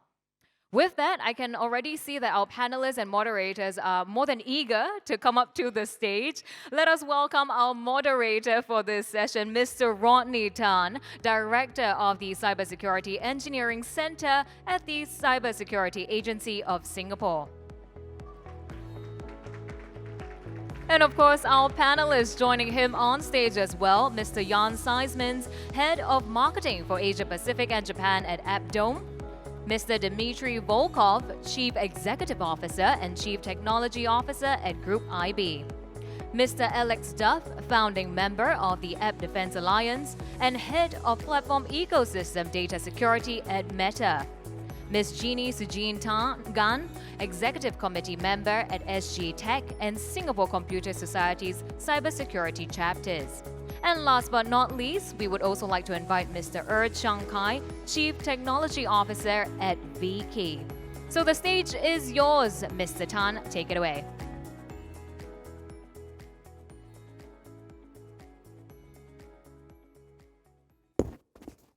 Good afternoon, or should it be good evening? Okay, anyway, it's always very challenging to moderate the last panel discussion because I stand between you and your home. But let me assure you that today we have a panel of powerful speakers, panelists. Okay, they will definitely make this very interesting and insightful. Good afternoon, everyone, and welcome to today's panel discussion. As we all know, mobile apps have become an indispensable part of our daily lives, whether for banking, healthcare, transportation, or even simple communication. Our reliance on mobile technology has grown immensely, and while the convenience is undeniable, so too the risks. Mobile devices are increasingly become prime targets for cyber attacks that grow more sophisticated by the year. What's particularly alarming is the rise of scams that target individuals through phishing, malware, leading to financial losses and privacy breaches. The consequences of these security lapses can be severe, impacting not just individual users, but businesses as in an industry. A breach in a financial or healthcare app, for instance, can lead to significant financial loss and the breakdown of trust. Securing our mobile landscape is not just about protecting the technology. It's about safeguarding the people and organizations that depend on it every day. So in today's discussion, we'll delve into the evolving mobile threat landscape, explore cutting-edge solutions that are being developed to mitigate these risks, and most importantly, examine how collaboration between industry, governments, and developers can help create a safer mobile ecosystem. It's apparent that no single entity can address these challenges alone. It requires coordinated efforts from all stakeholders to stay ahead of the threats while ensuring a seamless user experience. So I'm looking forward to hearing the insights and experience from our panelists, who each bring a unique perspective and expertise to the table. So without further ado, we will dive into the discussion. I would like now to invite every panelist to give a short self-introduction of himself or herself, sharing his and her current role and focus on mobile security. So starting with Yan. Yan? Well, thank you, Rodney, and thank you, everybody, for giving us this opportunity, and great panel to be on here with me. So my name is Jan Seismans, and I'm the mobile app defense evangelist for Appdome here in Asia Pacific. And what does that mean is that I'm here to evangelize and to tell you about mobile app security specifically. But it's not my ideas that I would like to talk about. What I really wanted to highlight is Appdome annually does a survey on consumer expectations on mobile app security. And this is our 4th year we're doing that. And one of the key things that we've learned from the survey in Singapore, and was repeated here several times, is that Singaporeans are a mobile-first economy. So over 55% of Singaporeans use mobile as their primary method to communicate with brands. And Singaporeans are concerned about, again, it was said here today, about malware, about fraud. And Singaporeans expect the best security in their mobile apps. And they're making the brands responsible for that. That's the key takeaway from that survey, is that Singaporean consumers believe that it is up to the brands to protect them against threats, against fraud, against malware. What we've heard earlier today as well is that it is more and more difficult to almost impossible for a consumer to identify and see and ensure that they're not being scammed. Okay? One of the, I think, most interesting tidbits of the survey is the feeling that Singaporeans have around scams. Okay? So more than anywhere else in the world, Singaporeans fear scams. But I really think it's thanks to CSA and Singaporean government in the public service announcements that we talk about scams. I mean, everywhere you go in the MRT, you see, watch out if you see this call or that call. We have Scam Shield. Everywhere in the mall where you go, you'll see if you get this message from somebody that says, hey, nice guy, want to talk to you. So those are scams, and we are, luckily, I think, thanks again to CSA and to the Singaporean government, Singaporeans, key takeaway from that survey, are really aware of the danger of scams. But they don't know how to react to that. And I think that's what I'm looking forward to hear in this panel discussion as well, as to what we as an industry can do to better protect consumers against scams. Thank you, Ian. Dimitri? My name is Dmitry. I'm more on engineering side rather than on business. So what we do is, first of all, we do research using our experts that are based in the region. Second, our technologies that we use to track different cyber attacks. And of course, when we combine the research activity plus technologies, we are able to track threat actors. And finally, when we're able to do this and we identify where the threat actors are based now, how big is their team, what they are doing in terms of updating techniques, tools, and probably tactics, we share this information with law enforcement agencies across the globe using our partnership with Interpol, Europol, and we actually hunt for hunters. This is how we explain ourselves. And I think that this is what really works if we want not to solve the current problem that everyone sees and everyone is aware of, but the future problems that will be bigger if we will not invest our time and efforts in stopping cybercrime, cybercriminals rather than cybercrime attacks. This is what we do. Thanks. Thank you, Dimitri. Alex? My name is Alex Duff. I work at Meta, and I'm here on behalf of the App Defense Alliance. I'd like to thank the conference organizers and Rodney for the privilege of being here. My journey to be on this stage today started earlier in my career. I was an application developer myself. I worked on a consumer product that used Facebook and Twitter APIs. Then I joined what was called Facebook about 10 years ago, working as a partner engineer. So I was working with developers basically on behalf of the company. And about 6 years ago, we were launching a new developer platform, and we wanted to make sure for our customers that we're using third-party software that was developed to be compliant with that product, that there was a good security bar in place to protect them against especially things like loss of confidentiality of their private data. And through that launch process, we decided to start doing application penetration tests of the third-party products to ensure that those products were built safely. And as we were operating that program, I came to find out that Google was operating a program that was quite similar for their platform. I became introduced to those folks. Then I came to find out that Microsoft was operating a similar program for their platform. And so you can see where this is going, that basically the platforms have an interest in making sure that the people that use their products, and especially like third-party products that are built on top of those platforms, are secure. It's important for the trust of the people on the platform. However, at the moment, there is not harmonization across these platforms, which creates friction for everybody. And it also means that the lowest bar of the least secure app that may be shipped onto one of these platforms may not be sufficient of what we would like to see. So that journey led to Meta making the decision a year ago to co-found the App Defense Alliance along with our colleagues from Google and Microsoft. Now, cut to a year later, we know that the Cyber Security Agency of Singapore has taken a leadership position with the Safe Application Standard and the release of the second version of that this week. I'm proud to announce that the App Defense Alliance has released this week our first version of what we call the Application Security Assessment Standard. But what our hope is over time, that becomes a way of sort of harmonizing the expectations of technical security aspects of platform apps. Okay, thank you, Alex. Yeah, I agree with you. Harmonization is key here. Jeannie, your turn. Great, thank you.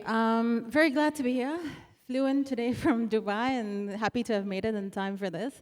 Of course, I sit in this panel today wearing different hats, being ExCo member in the cybersecurity chapters of Singapore Tech, Singapore Computer Societies, and also together with Rodney in the Singapore National Coordinating Committee for Cybersecurity. But also in my day job, I am a director for Government Affairs and Public Policy with a remit across 94 countries spanning over 4 continents. So I think I really hope to bring a little bit more of an international perspective to today's discussion.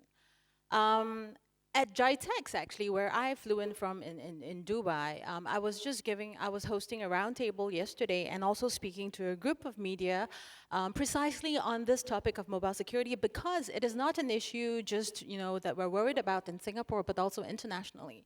So globally, actually, in case you're not aware, in terms of the mobile devices versus computer desktop devices market share, it's 60-40%, yeah. So you can tell that it's really, we're all guilty of that. We're spending an inordinate amount of time on our mobile devices.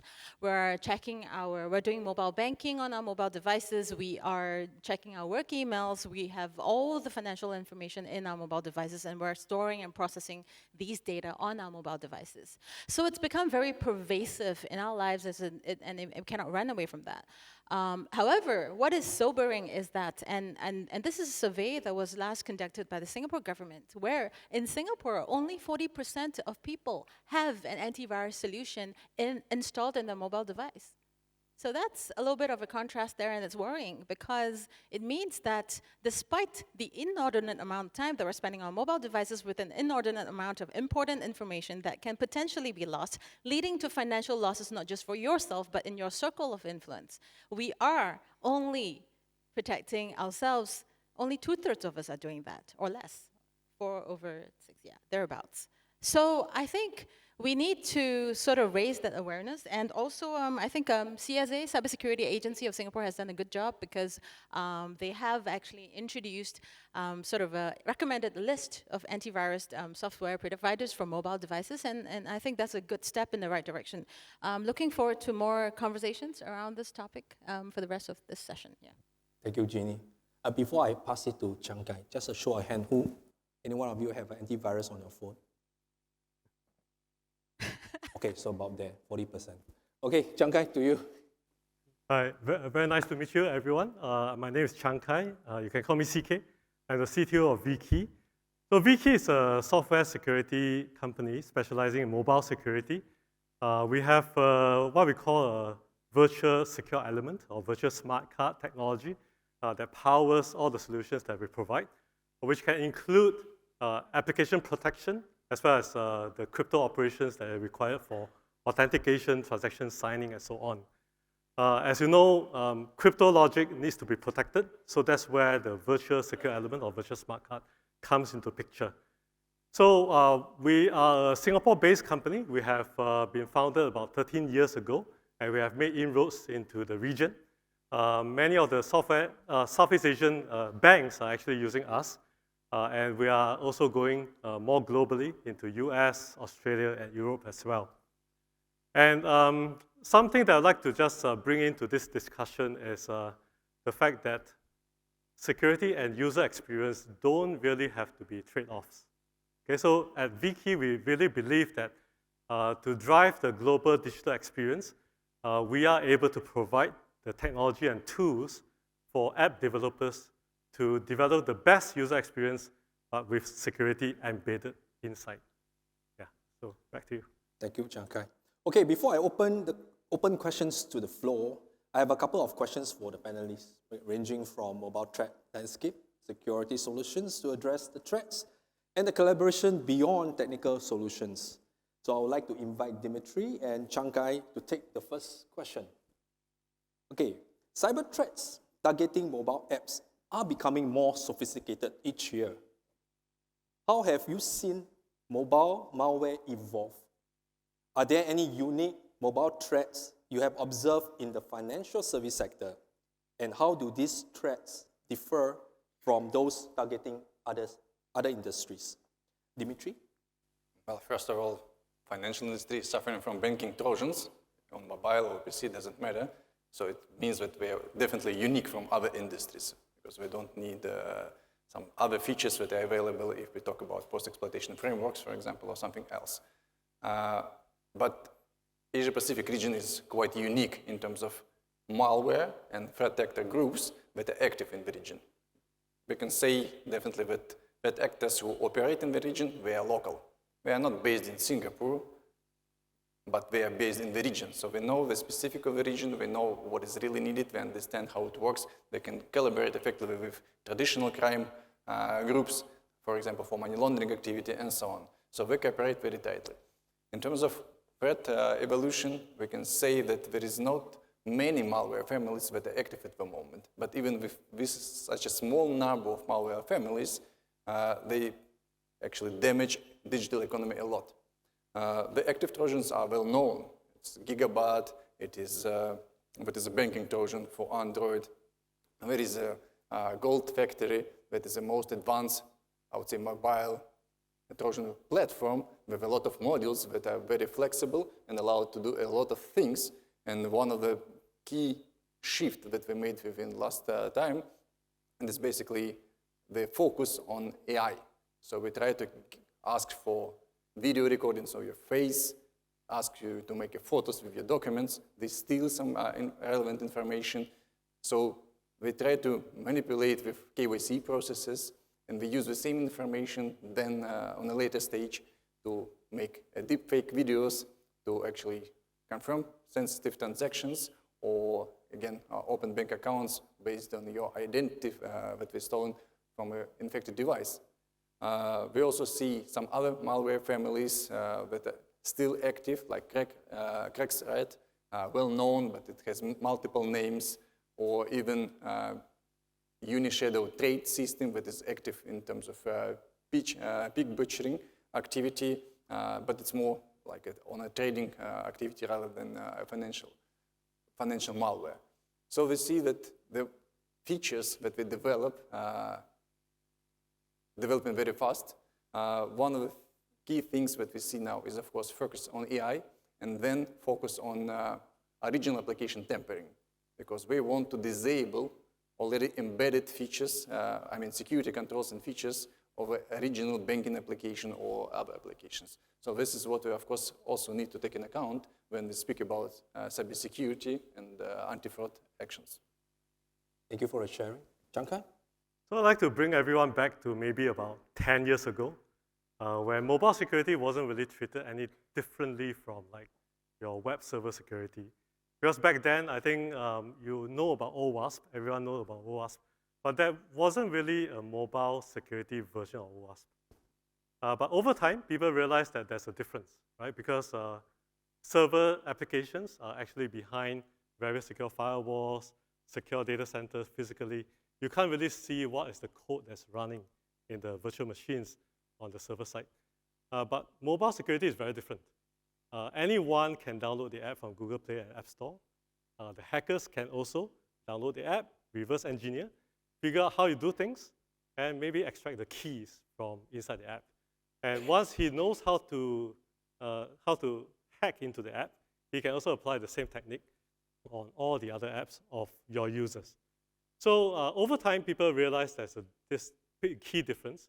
So OWASP came out with the Mobile Application Security Standards, and also CSA, doing a good job, came out with a Safe App Standard, now version 2.0, just launched yesterday. So all these things are good, and it also gives people the perspective that mobile security needs to be treated differently. And so they have applied a lot of tools, including app DOMs, including vKeys, to make sure that the mobile security is intact. Okay, so those are good. But as you know, hackers always try to attack in the safest, the easiest way possible for them. So the least resistance is the path that they have taken. So mobile apps are being much harder to hack nowadays. They are now resorting to, of course, social engineering, right? And that's where the scams are. And so they are actually making use of features provided by apps, as well as the operating system, to try to enable the scam to happen, right? Things like screen sharing, accessibility, that is actually used by the blind, but now they're using accessibility as a way to then remotely controlling the user's app. And so those are things that are actually outside of the control of mobile security to some extent. But now, to help our customers who are the banks to protect their apps, we have to also go into this area. We have to make sure that the users are not fooled into allowing the hackers to have access to all this screen sharing and so on. So this dual use features, okay, in military terms, you use it for good as well as for attacks. It's also useful for all these hackers. So now they are making use of this. They are also packaging apps as malware, malware as apps, getting the users, the victims, to install all this malware that can then do remote control. And it has become very difficult to control that because almost anyone can come up with the app. There are even malware generators out there that can help you to generate the app that can do all this remote control. So it becomes very difficult for mobile security as well as banking software to be able to catch up with the hackers. And finally, I'd like to just say that we are trying to get ahead of the hackers. In fact, Google is doing a very good job. They have this site loading as a problem that they see victims getting into because they have been fooled into trying to get the malware to be installed on the device. But now they have Play Protect that's able to then prevent the user from doing something wrong and site loading some of this malware. But it's still something that is going to be a problem because even though it's rolled out for the latest version of Android, there are still many users out there who are using old devices who have not been able to upgrade to the latest Android. So they will not be able to use such a feature. Right? So that's where we have to work with the platform providers, work with the government to make sure that the users are still protected. Yeah, Changkai, thank you very much. Appreciate your views. And I think, social engineering can defeat all the technical controls that we put in place. So vigilance is still very, very important. If you don't mind, may I add a few more things? Sure. Because sometimes we say that everything is okay. For example, Google made a great action, that is true, but we should not feel as safe at the moment, because even with this feature, we need to understand that threat actors, they don't use Google Play as a main vector to deliver malware on a mobile device. This is a very, very rare case, because the most popular use case is to use phishing and web fake pages, for example, fake Google Play, where we will download it without any restrictions. So this is number one. Another important ways that now threat actors also target not only Android. We also switched to iOS, but it was considered previously as the most safest operating system, and threat actors never will take an advantage of this and will start to infect it. It is not true anymore. They use test flight, a regional application used by developers to deploy malware. They also use legitimate tools like mobile device management platforms that we probably know from enterprise segment, when enterprise needs to control remotely all corporate mobile devices from a single console. So now threat actors use the same methods. They use legitimate applications to get full control over the device. They can delete files, they can install and delete applications, whatever they want, and without asking any permissions from the client. So this is another method. So threat actors, they are very adaptive. Even if there will be a 100% protection of downloading any application from official mobile application repositories, they'll find a way how to do it more effectively. Actually, this is what we do already. Thanks, Dimitri. I think these are important considerations. Ginny, you interact with app developers in your role, in your SG Tech role. So what are the biggest challenges developers face when protecting their applications against these new threats? What are the key hurdles, and how are developers addressing these evolving threats in practice? Thanks for that question. It's an excellent one. I think one of the key hurdles is, the key problems that we're facing is that we are all bringing our own device for work, right? Just a quick show of hands.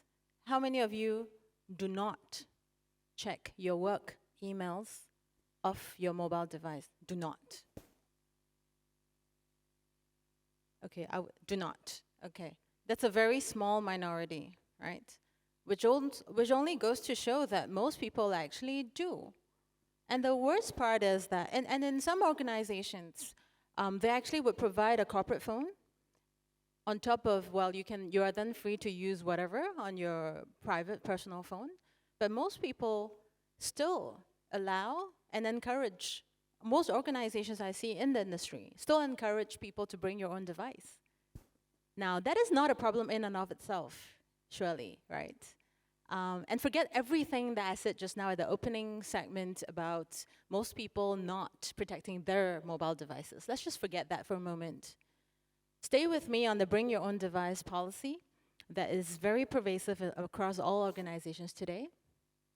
Now, I think there are 3 problems and also 3 different sets of responses that can overcome this hurdle.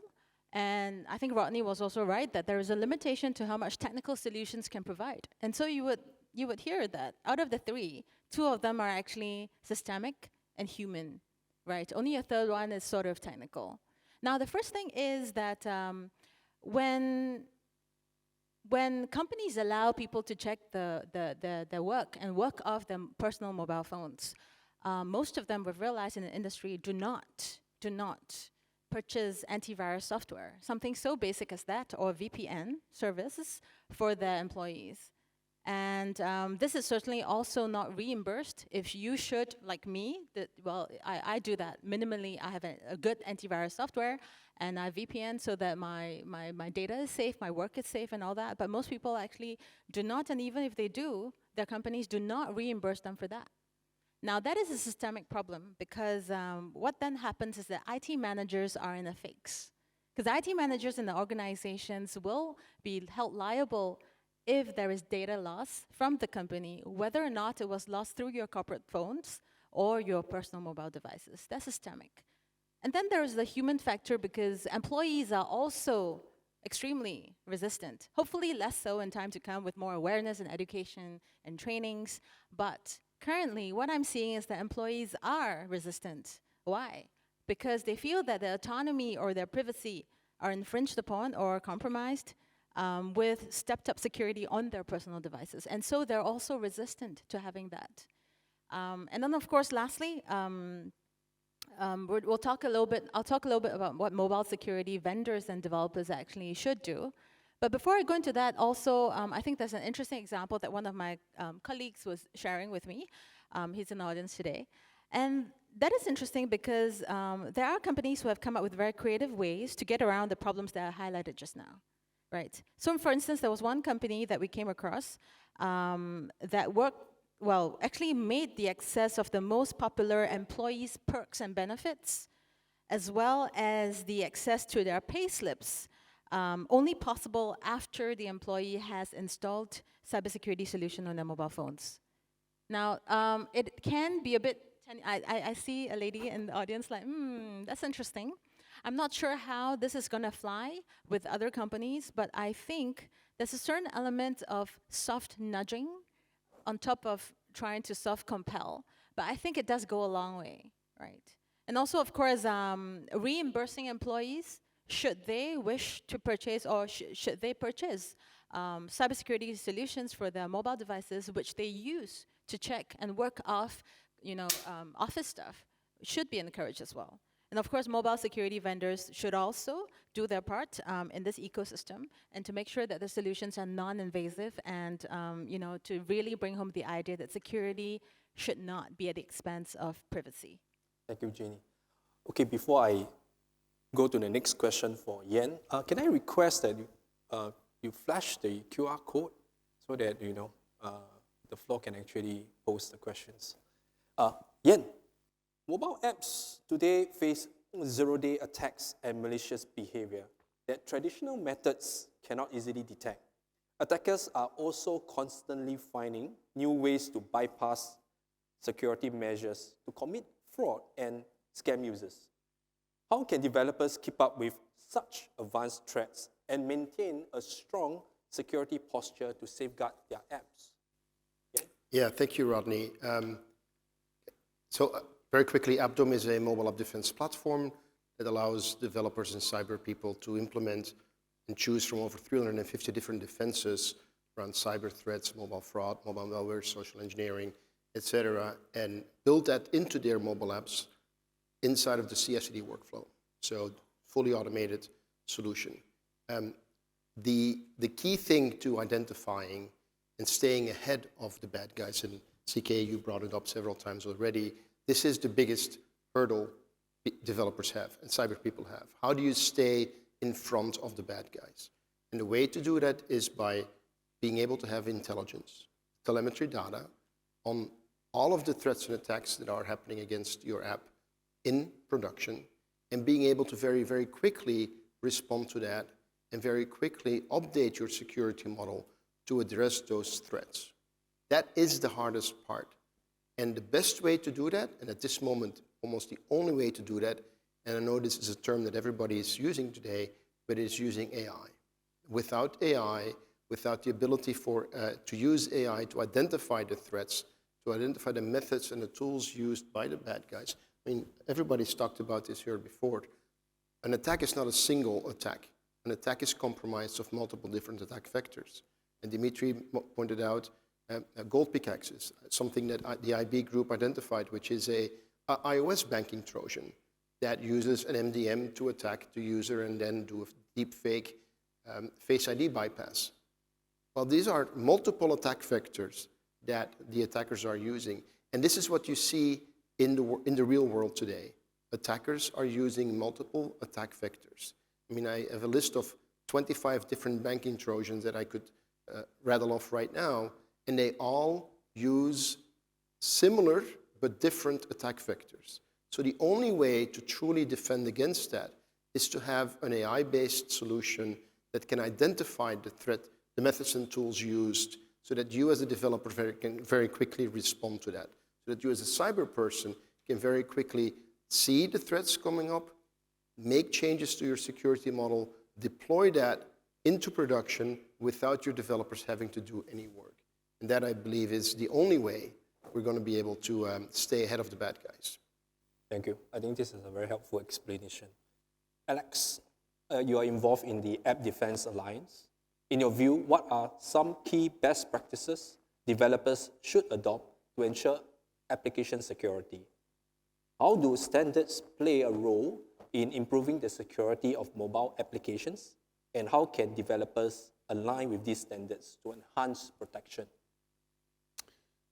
Yeah, thanks for the question. So I think CK mentioned earlier OWASP, and OWASP has a nice history. Right? They've been working on this problem for a long time. From where I sit, I would desire that developers could just demonstrate to me that they have complied with all of the good practices that come from OWASP. However, there is not presently a certification that a developer could obtain that basically makes it simple for me to understand whether or not they've hit that mark. And basically, that key challenge is what the App Defense Alliance is trying to address. So as I mentioned before, we are launching our Application Security Assessment v1.0 this week. And what the contents of that standard really applies to the way that developers build apps, right? And the way that you all use services online. There's usually a mobile app component of that. It's Android or an iOS app. That app needs to store data locally on the device in a secure way so that another malicious app on that same device does not have the ability to steal that information and relay it to a malicious actor. That app is going to communicate to a back-end service. It's a web service, web API. That web application needs to be resilient against OWASP-type things like injection attacks, needs to sanitize inputs that are coming from end users. And then those websites are typically running in a cloud hosting provider, and the infrastructure that that the developer is using to host their app needs to be configured securely so that there's not a wide open door for a malicious user to be able to go into the cloud, host and to exfiltrate data, confidential data.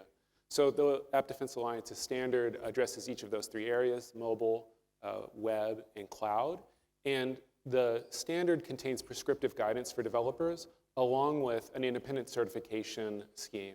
So the end result of that is, our hope is that we can have collaboration across a variety of stakeholders here to encourage adoption and achieve that harmonization so that these common sense security standards that are really, I think all of us in the security community would agree with, we can deliver a way that's attainable for developers. It's testable. There can be an independent ecosystem of firms that makes it globally possible, and that it basically has the effect over time of better protecting people and companies' confidential data.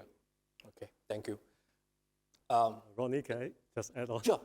Yeah, so I always thought that in Singapore, the healthier choice and nutri-grade in food can be applied to mobile app security. Okay. So if we can have maybe a safer choice, right, for the apps, and have a very simple labeling scheme, such that a user can then decide whether the app is secure enough. Because right now, I think for what you have is really quite hidden inside Google Play, right? The whatever security that has been a part of the standard. So I don't think users really realize that there's such a standard in place. Okay. We will. So there's actually one thing what CK said earlier too, is around creating a great user experience. And I think that is absolutely critical. As a brand, it is up to you to communicate with your customers when bad things happen. It is up to you to help remediate and put your consumers back to using your app. Because if the app no longer works because of an attack and you don't communicate that very well, the first thing the user will do is will churn away. They'll go somewhere else. Okay, so creating, as you said earlier, creating a very, very good user experience when bad things happen is critical. And being able to mention that and communicate that. And so communicating that as early as possible. So what ADA and what Google had done before, but what ADA is doing is trying to come up with a stamp of approval, sort of. Kind of say, hey, these are really good apps. They use good security policies. So again, I'm going back to the consumer survey that we said.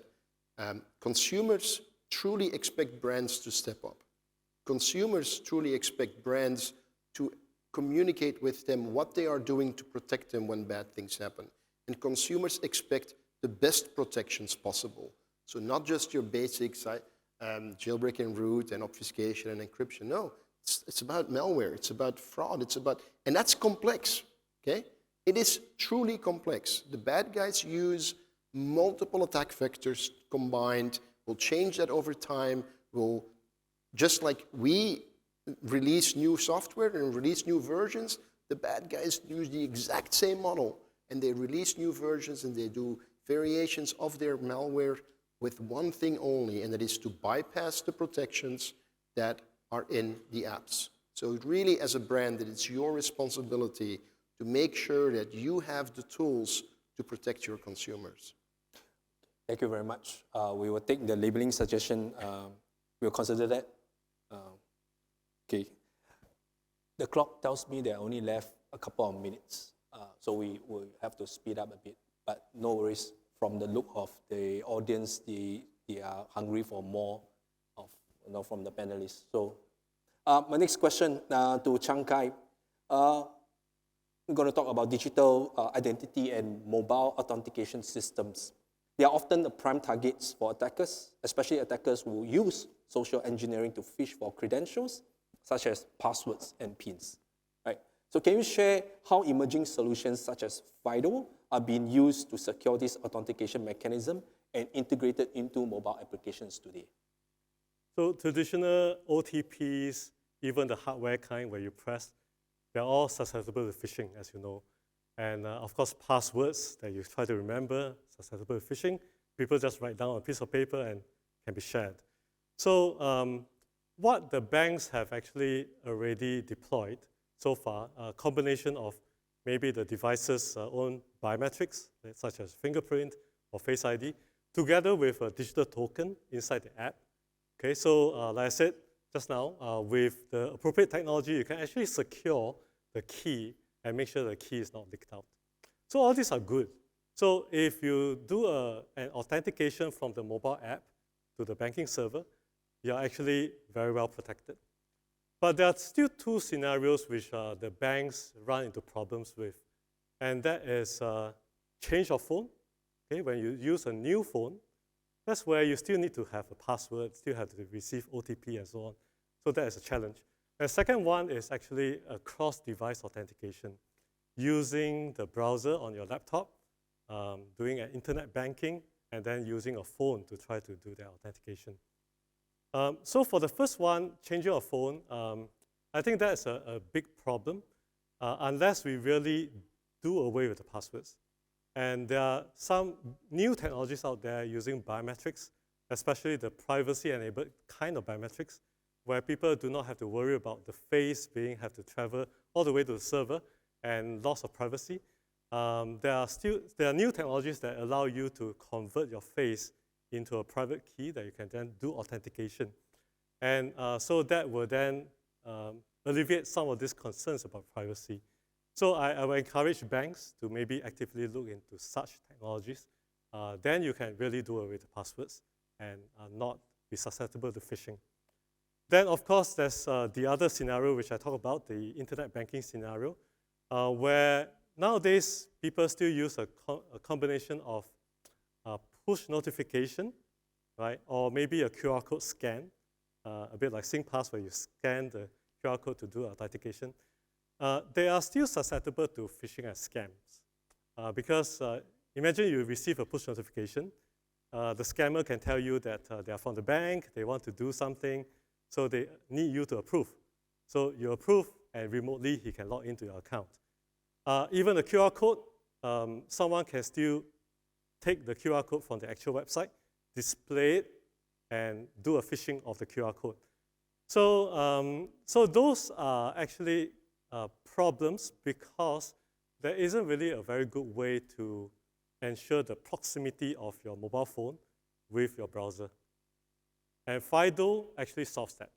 Okay, so FIDO 2 technology with the latest passkey is able to then make sure that there is a Bluetooth proximity before the authentication can happen. And that can solve a lot of problems. And the beauty about FIDO is that it's standards-based, globally accepted by all the browsers out there. So all the browsers, all the operating systems actually are able to provide that seamless authentication to happen. But FIDO also has its own problem, I would say, because like if you talk about passkey, there are many ways for you to create passkey. It can be within the device, it can be within the app, it can be within the laptop or the browser. And I will say people are confused because the security level for all this are different, especially if you talk about those that are provided by the operating system. They actually synchronize your passkey to the cloud. And the banking security, if you use that, becomes equivalent to the security provided by your Google ID and Apple ID. So do you really want to trust that? So that is, I think, an open question. So then you need to perhaps do the FIDO authentication within the app itself. But if you do it within the app, I will say that there are lots of user experience problems right now because of this credential provider technology given by the OS. It's not really that mature yet. So, for example, iOS only allows you to have 3 credential providers enabled at any one time. So imagine you have 5 banks, then you can only enable 3 banks at a time. So with all these problems, we like to just make sure that we work with the banks to try to solve it. So in fact, we have been working very closely with the banks and MAS and CSA to try to solve this user experience problem. Thank you. Thank you, Chiang Kai. Okay, let's move on beyond just technical solutions, right? Collaboration across sectors is crucial for secure mobile ecosystems. So how can governments, industry groups, and developers work together more effectively to address rising mobile threats? What are the key areas where collaboration is most needed? Okay, there are some questions from the floor that's similar to this. Perhaps I would like to hear the views from Dimitri and Jeannie. We get the lady to go first. Sure. I'll keep it short. Basically, I think raising collective awareness is very important as a start. So there was actually this very recent incident in Singapore, which was fairly high profile, and it made the headlines. And those of you who are looking out would remember this, where actually there was a lady who was buying a bubble tea drink from a bubble tea store. And while waiting in the line, she scanned a QR code that was asking her to scan a QR code to complete the survey. I see people nodding. I think you remember that news. What she didn't realize was that, of course, when she scanned the QR code, nothing happened, nothing loaded. But what actually did happen at the back end is that she actually had downloaded a malware into her phone. And malware was staying dormant, I believe, in her phone. And in the middle of the night, actually, the attacker had obtained her passwords, gotten her into a bank account, and she lost 20,000 Singapore dollars, which is, well, quite sizable. She obviously missed all the bank's notifications and all that in the middle of the night because it was exactly designed that way to happen while she was asleep. Right, so this could have been prevented perhaps with a solid antivirus software, and could also be perhaps solved if she was a little bit more vigilant in, not scanning random QR codes like that, which could lead to incidents such as this. So I'm hoping that, there could be higher levels of awareness in the society. And of course, the government, and to answer your question more pointedly, the government and industry, of course, will play a very big role in helping to shift the mindset and shifting the needle in this. Because really, I think the cost of securing mobile devices and, in terms of personal cost is really nothing compared to, I don't know, like one of my colleagues, he loves chili crabs. He was like, it's nothing compared to a family meal, over chili crab in Singapore, right? And there are actually good EDR solutions out there, where you can actually purchase one license and you get to install the same thing for free in 2 or 3 other, at least, additional devices within your home.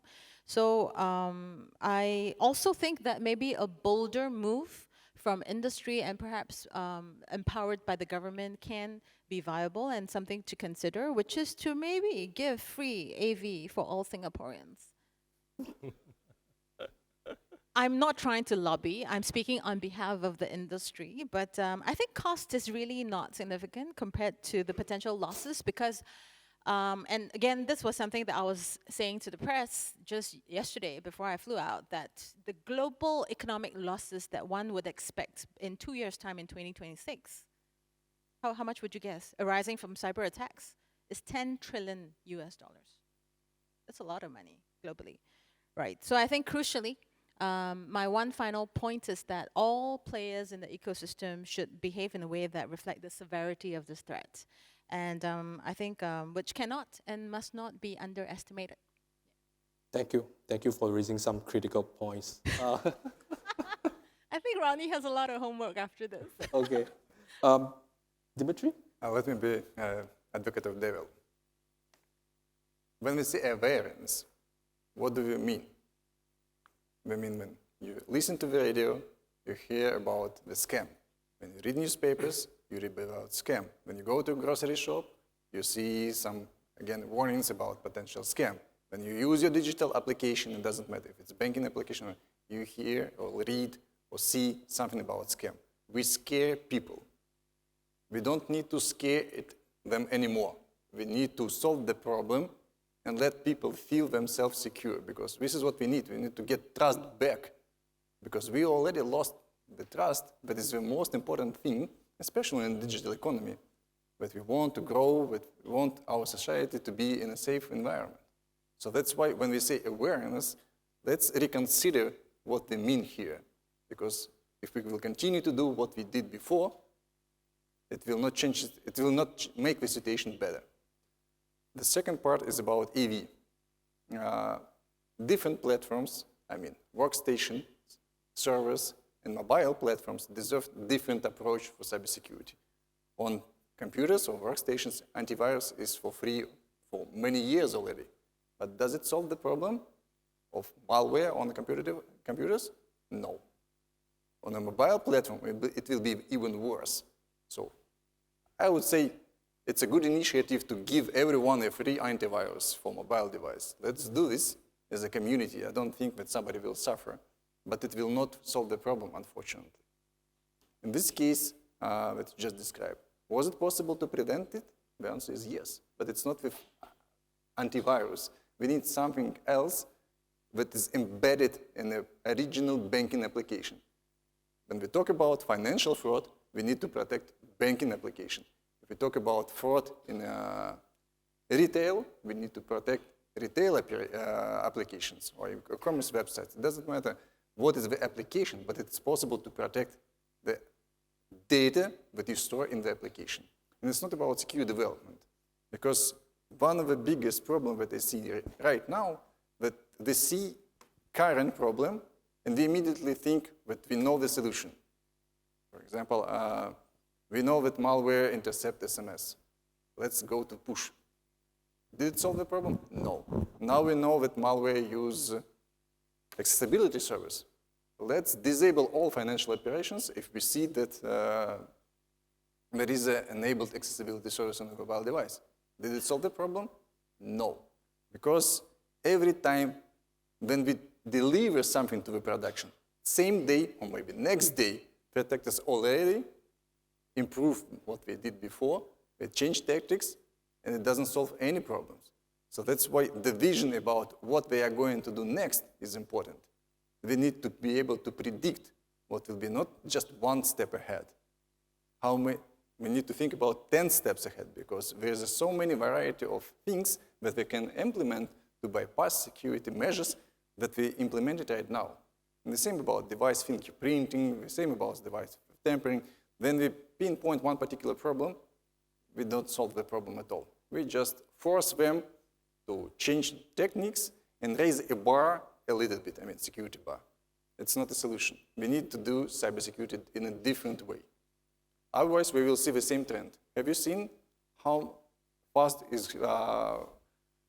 fraud is growing every year? Can you see this bar? If you didn't see, please try to find it in social media. You will be surprised. Thank you, Dimitri. Okay, last question. Okay, Alex, you will have the honor.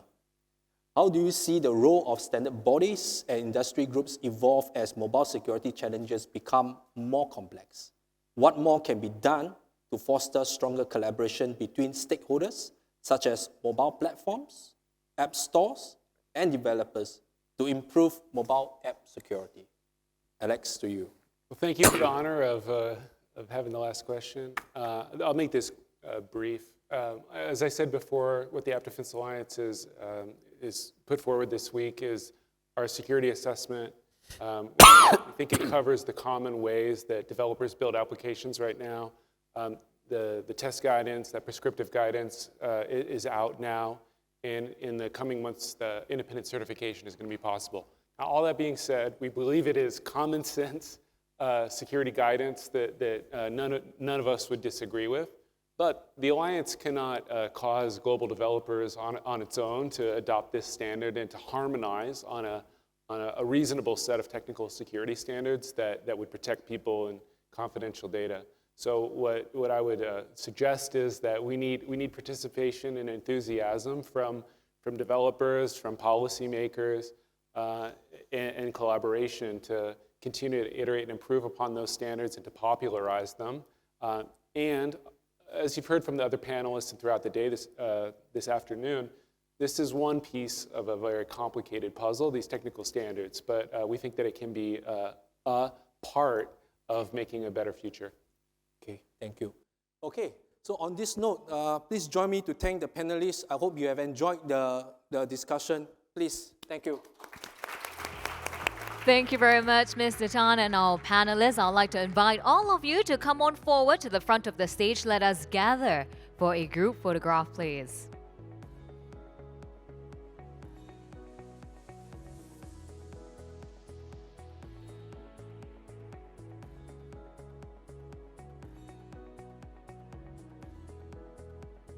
Thank you once again to all of our speakers and Mr. Tan on stage for that engaging conversation. As I invite our guests to take their leave from the stage, can we give them another big round of applause, please?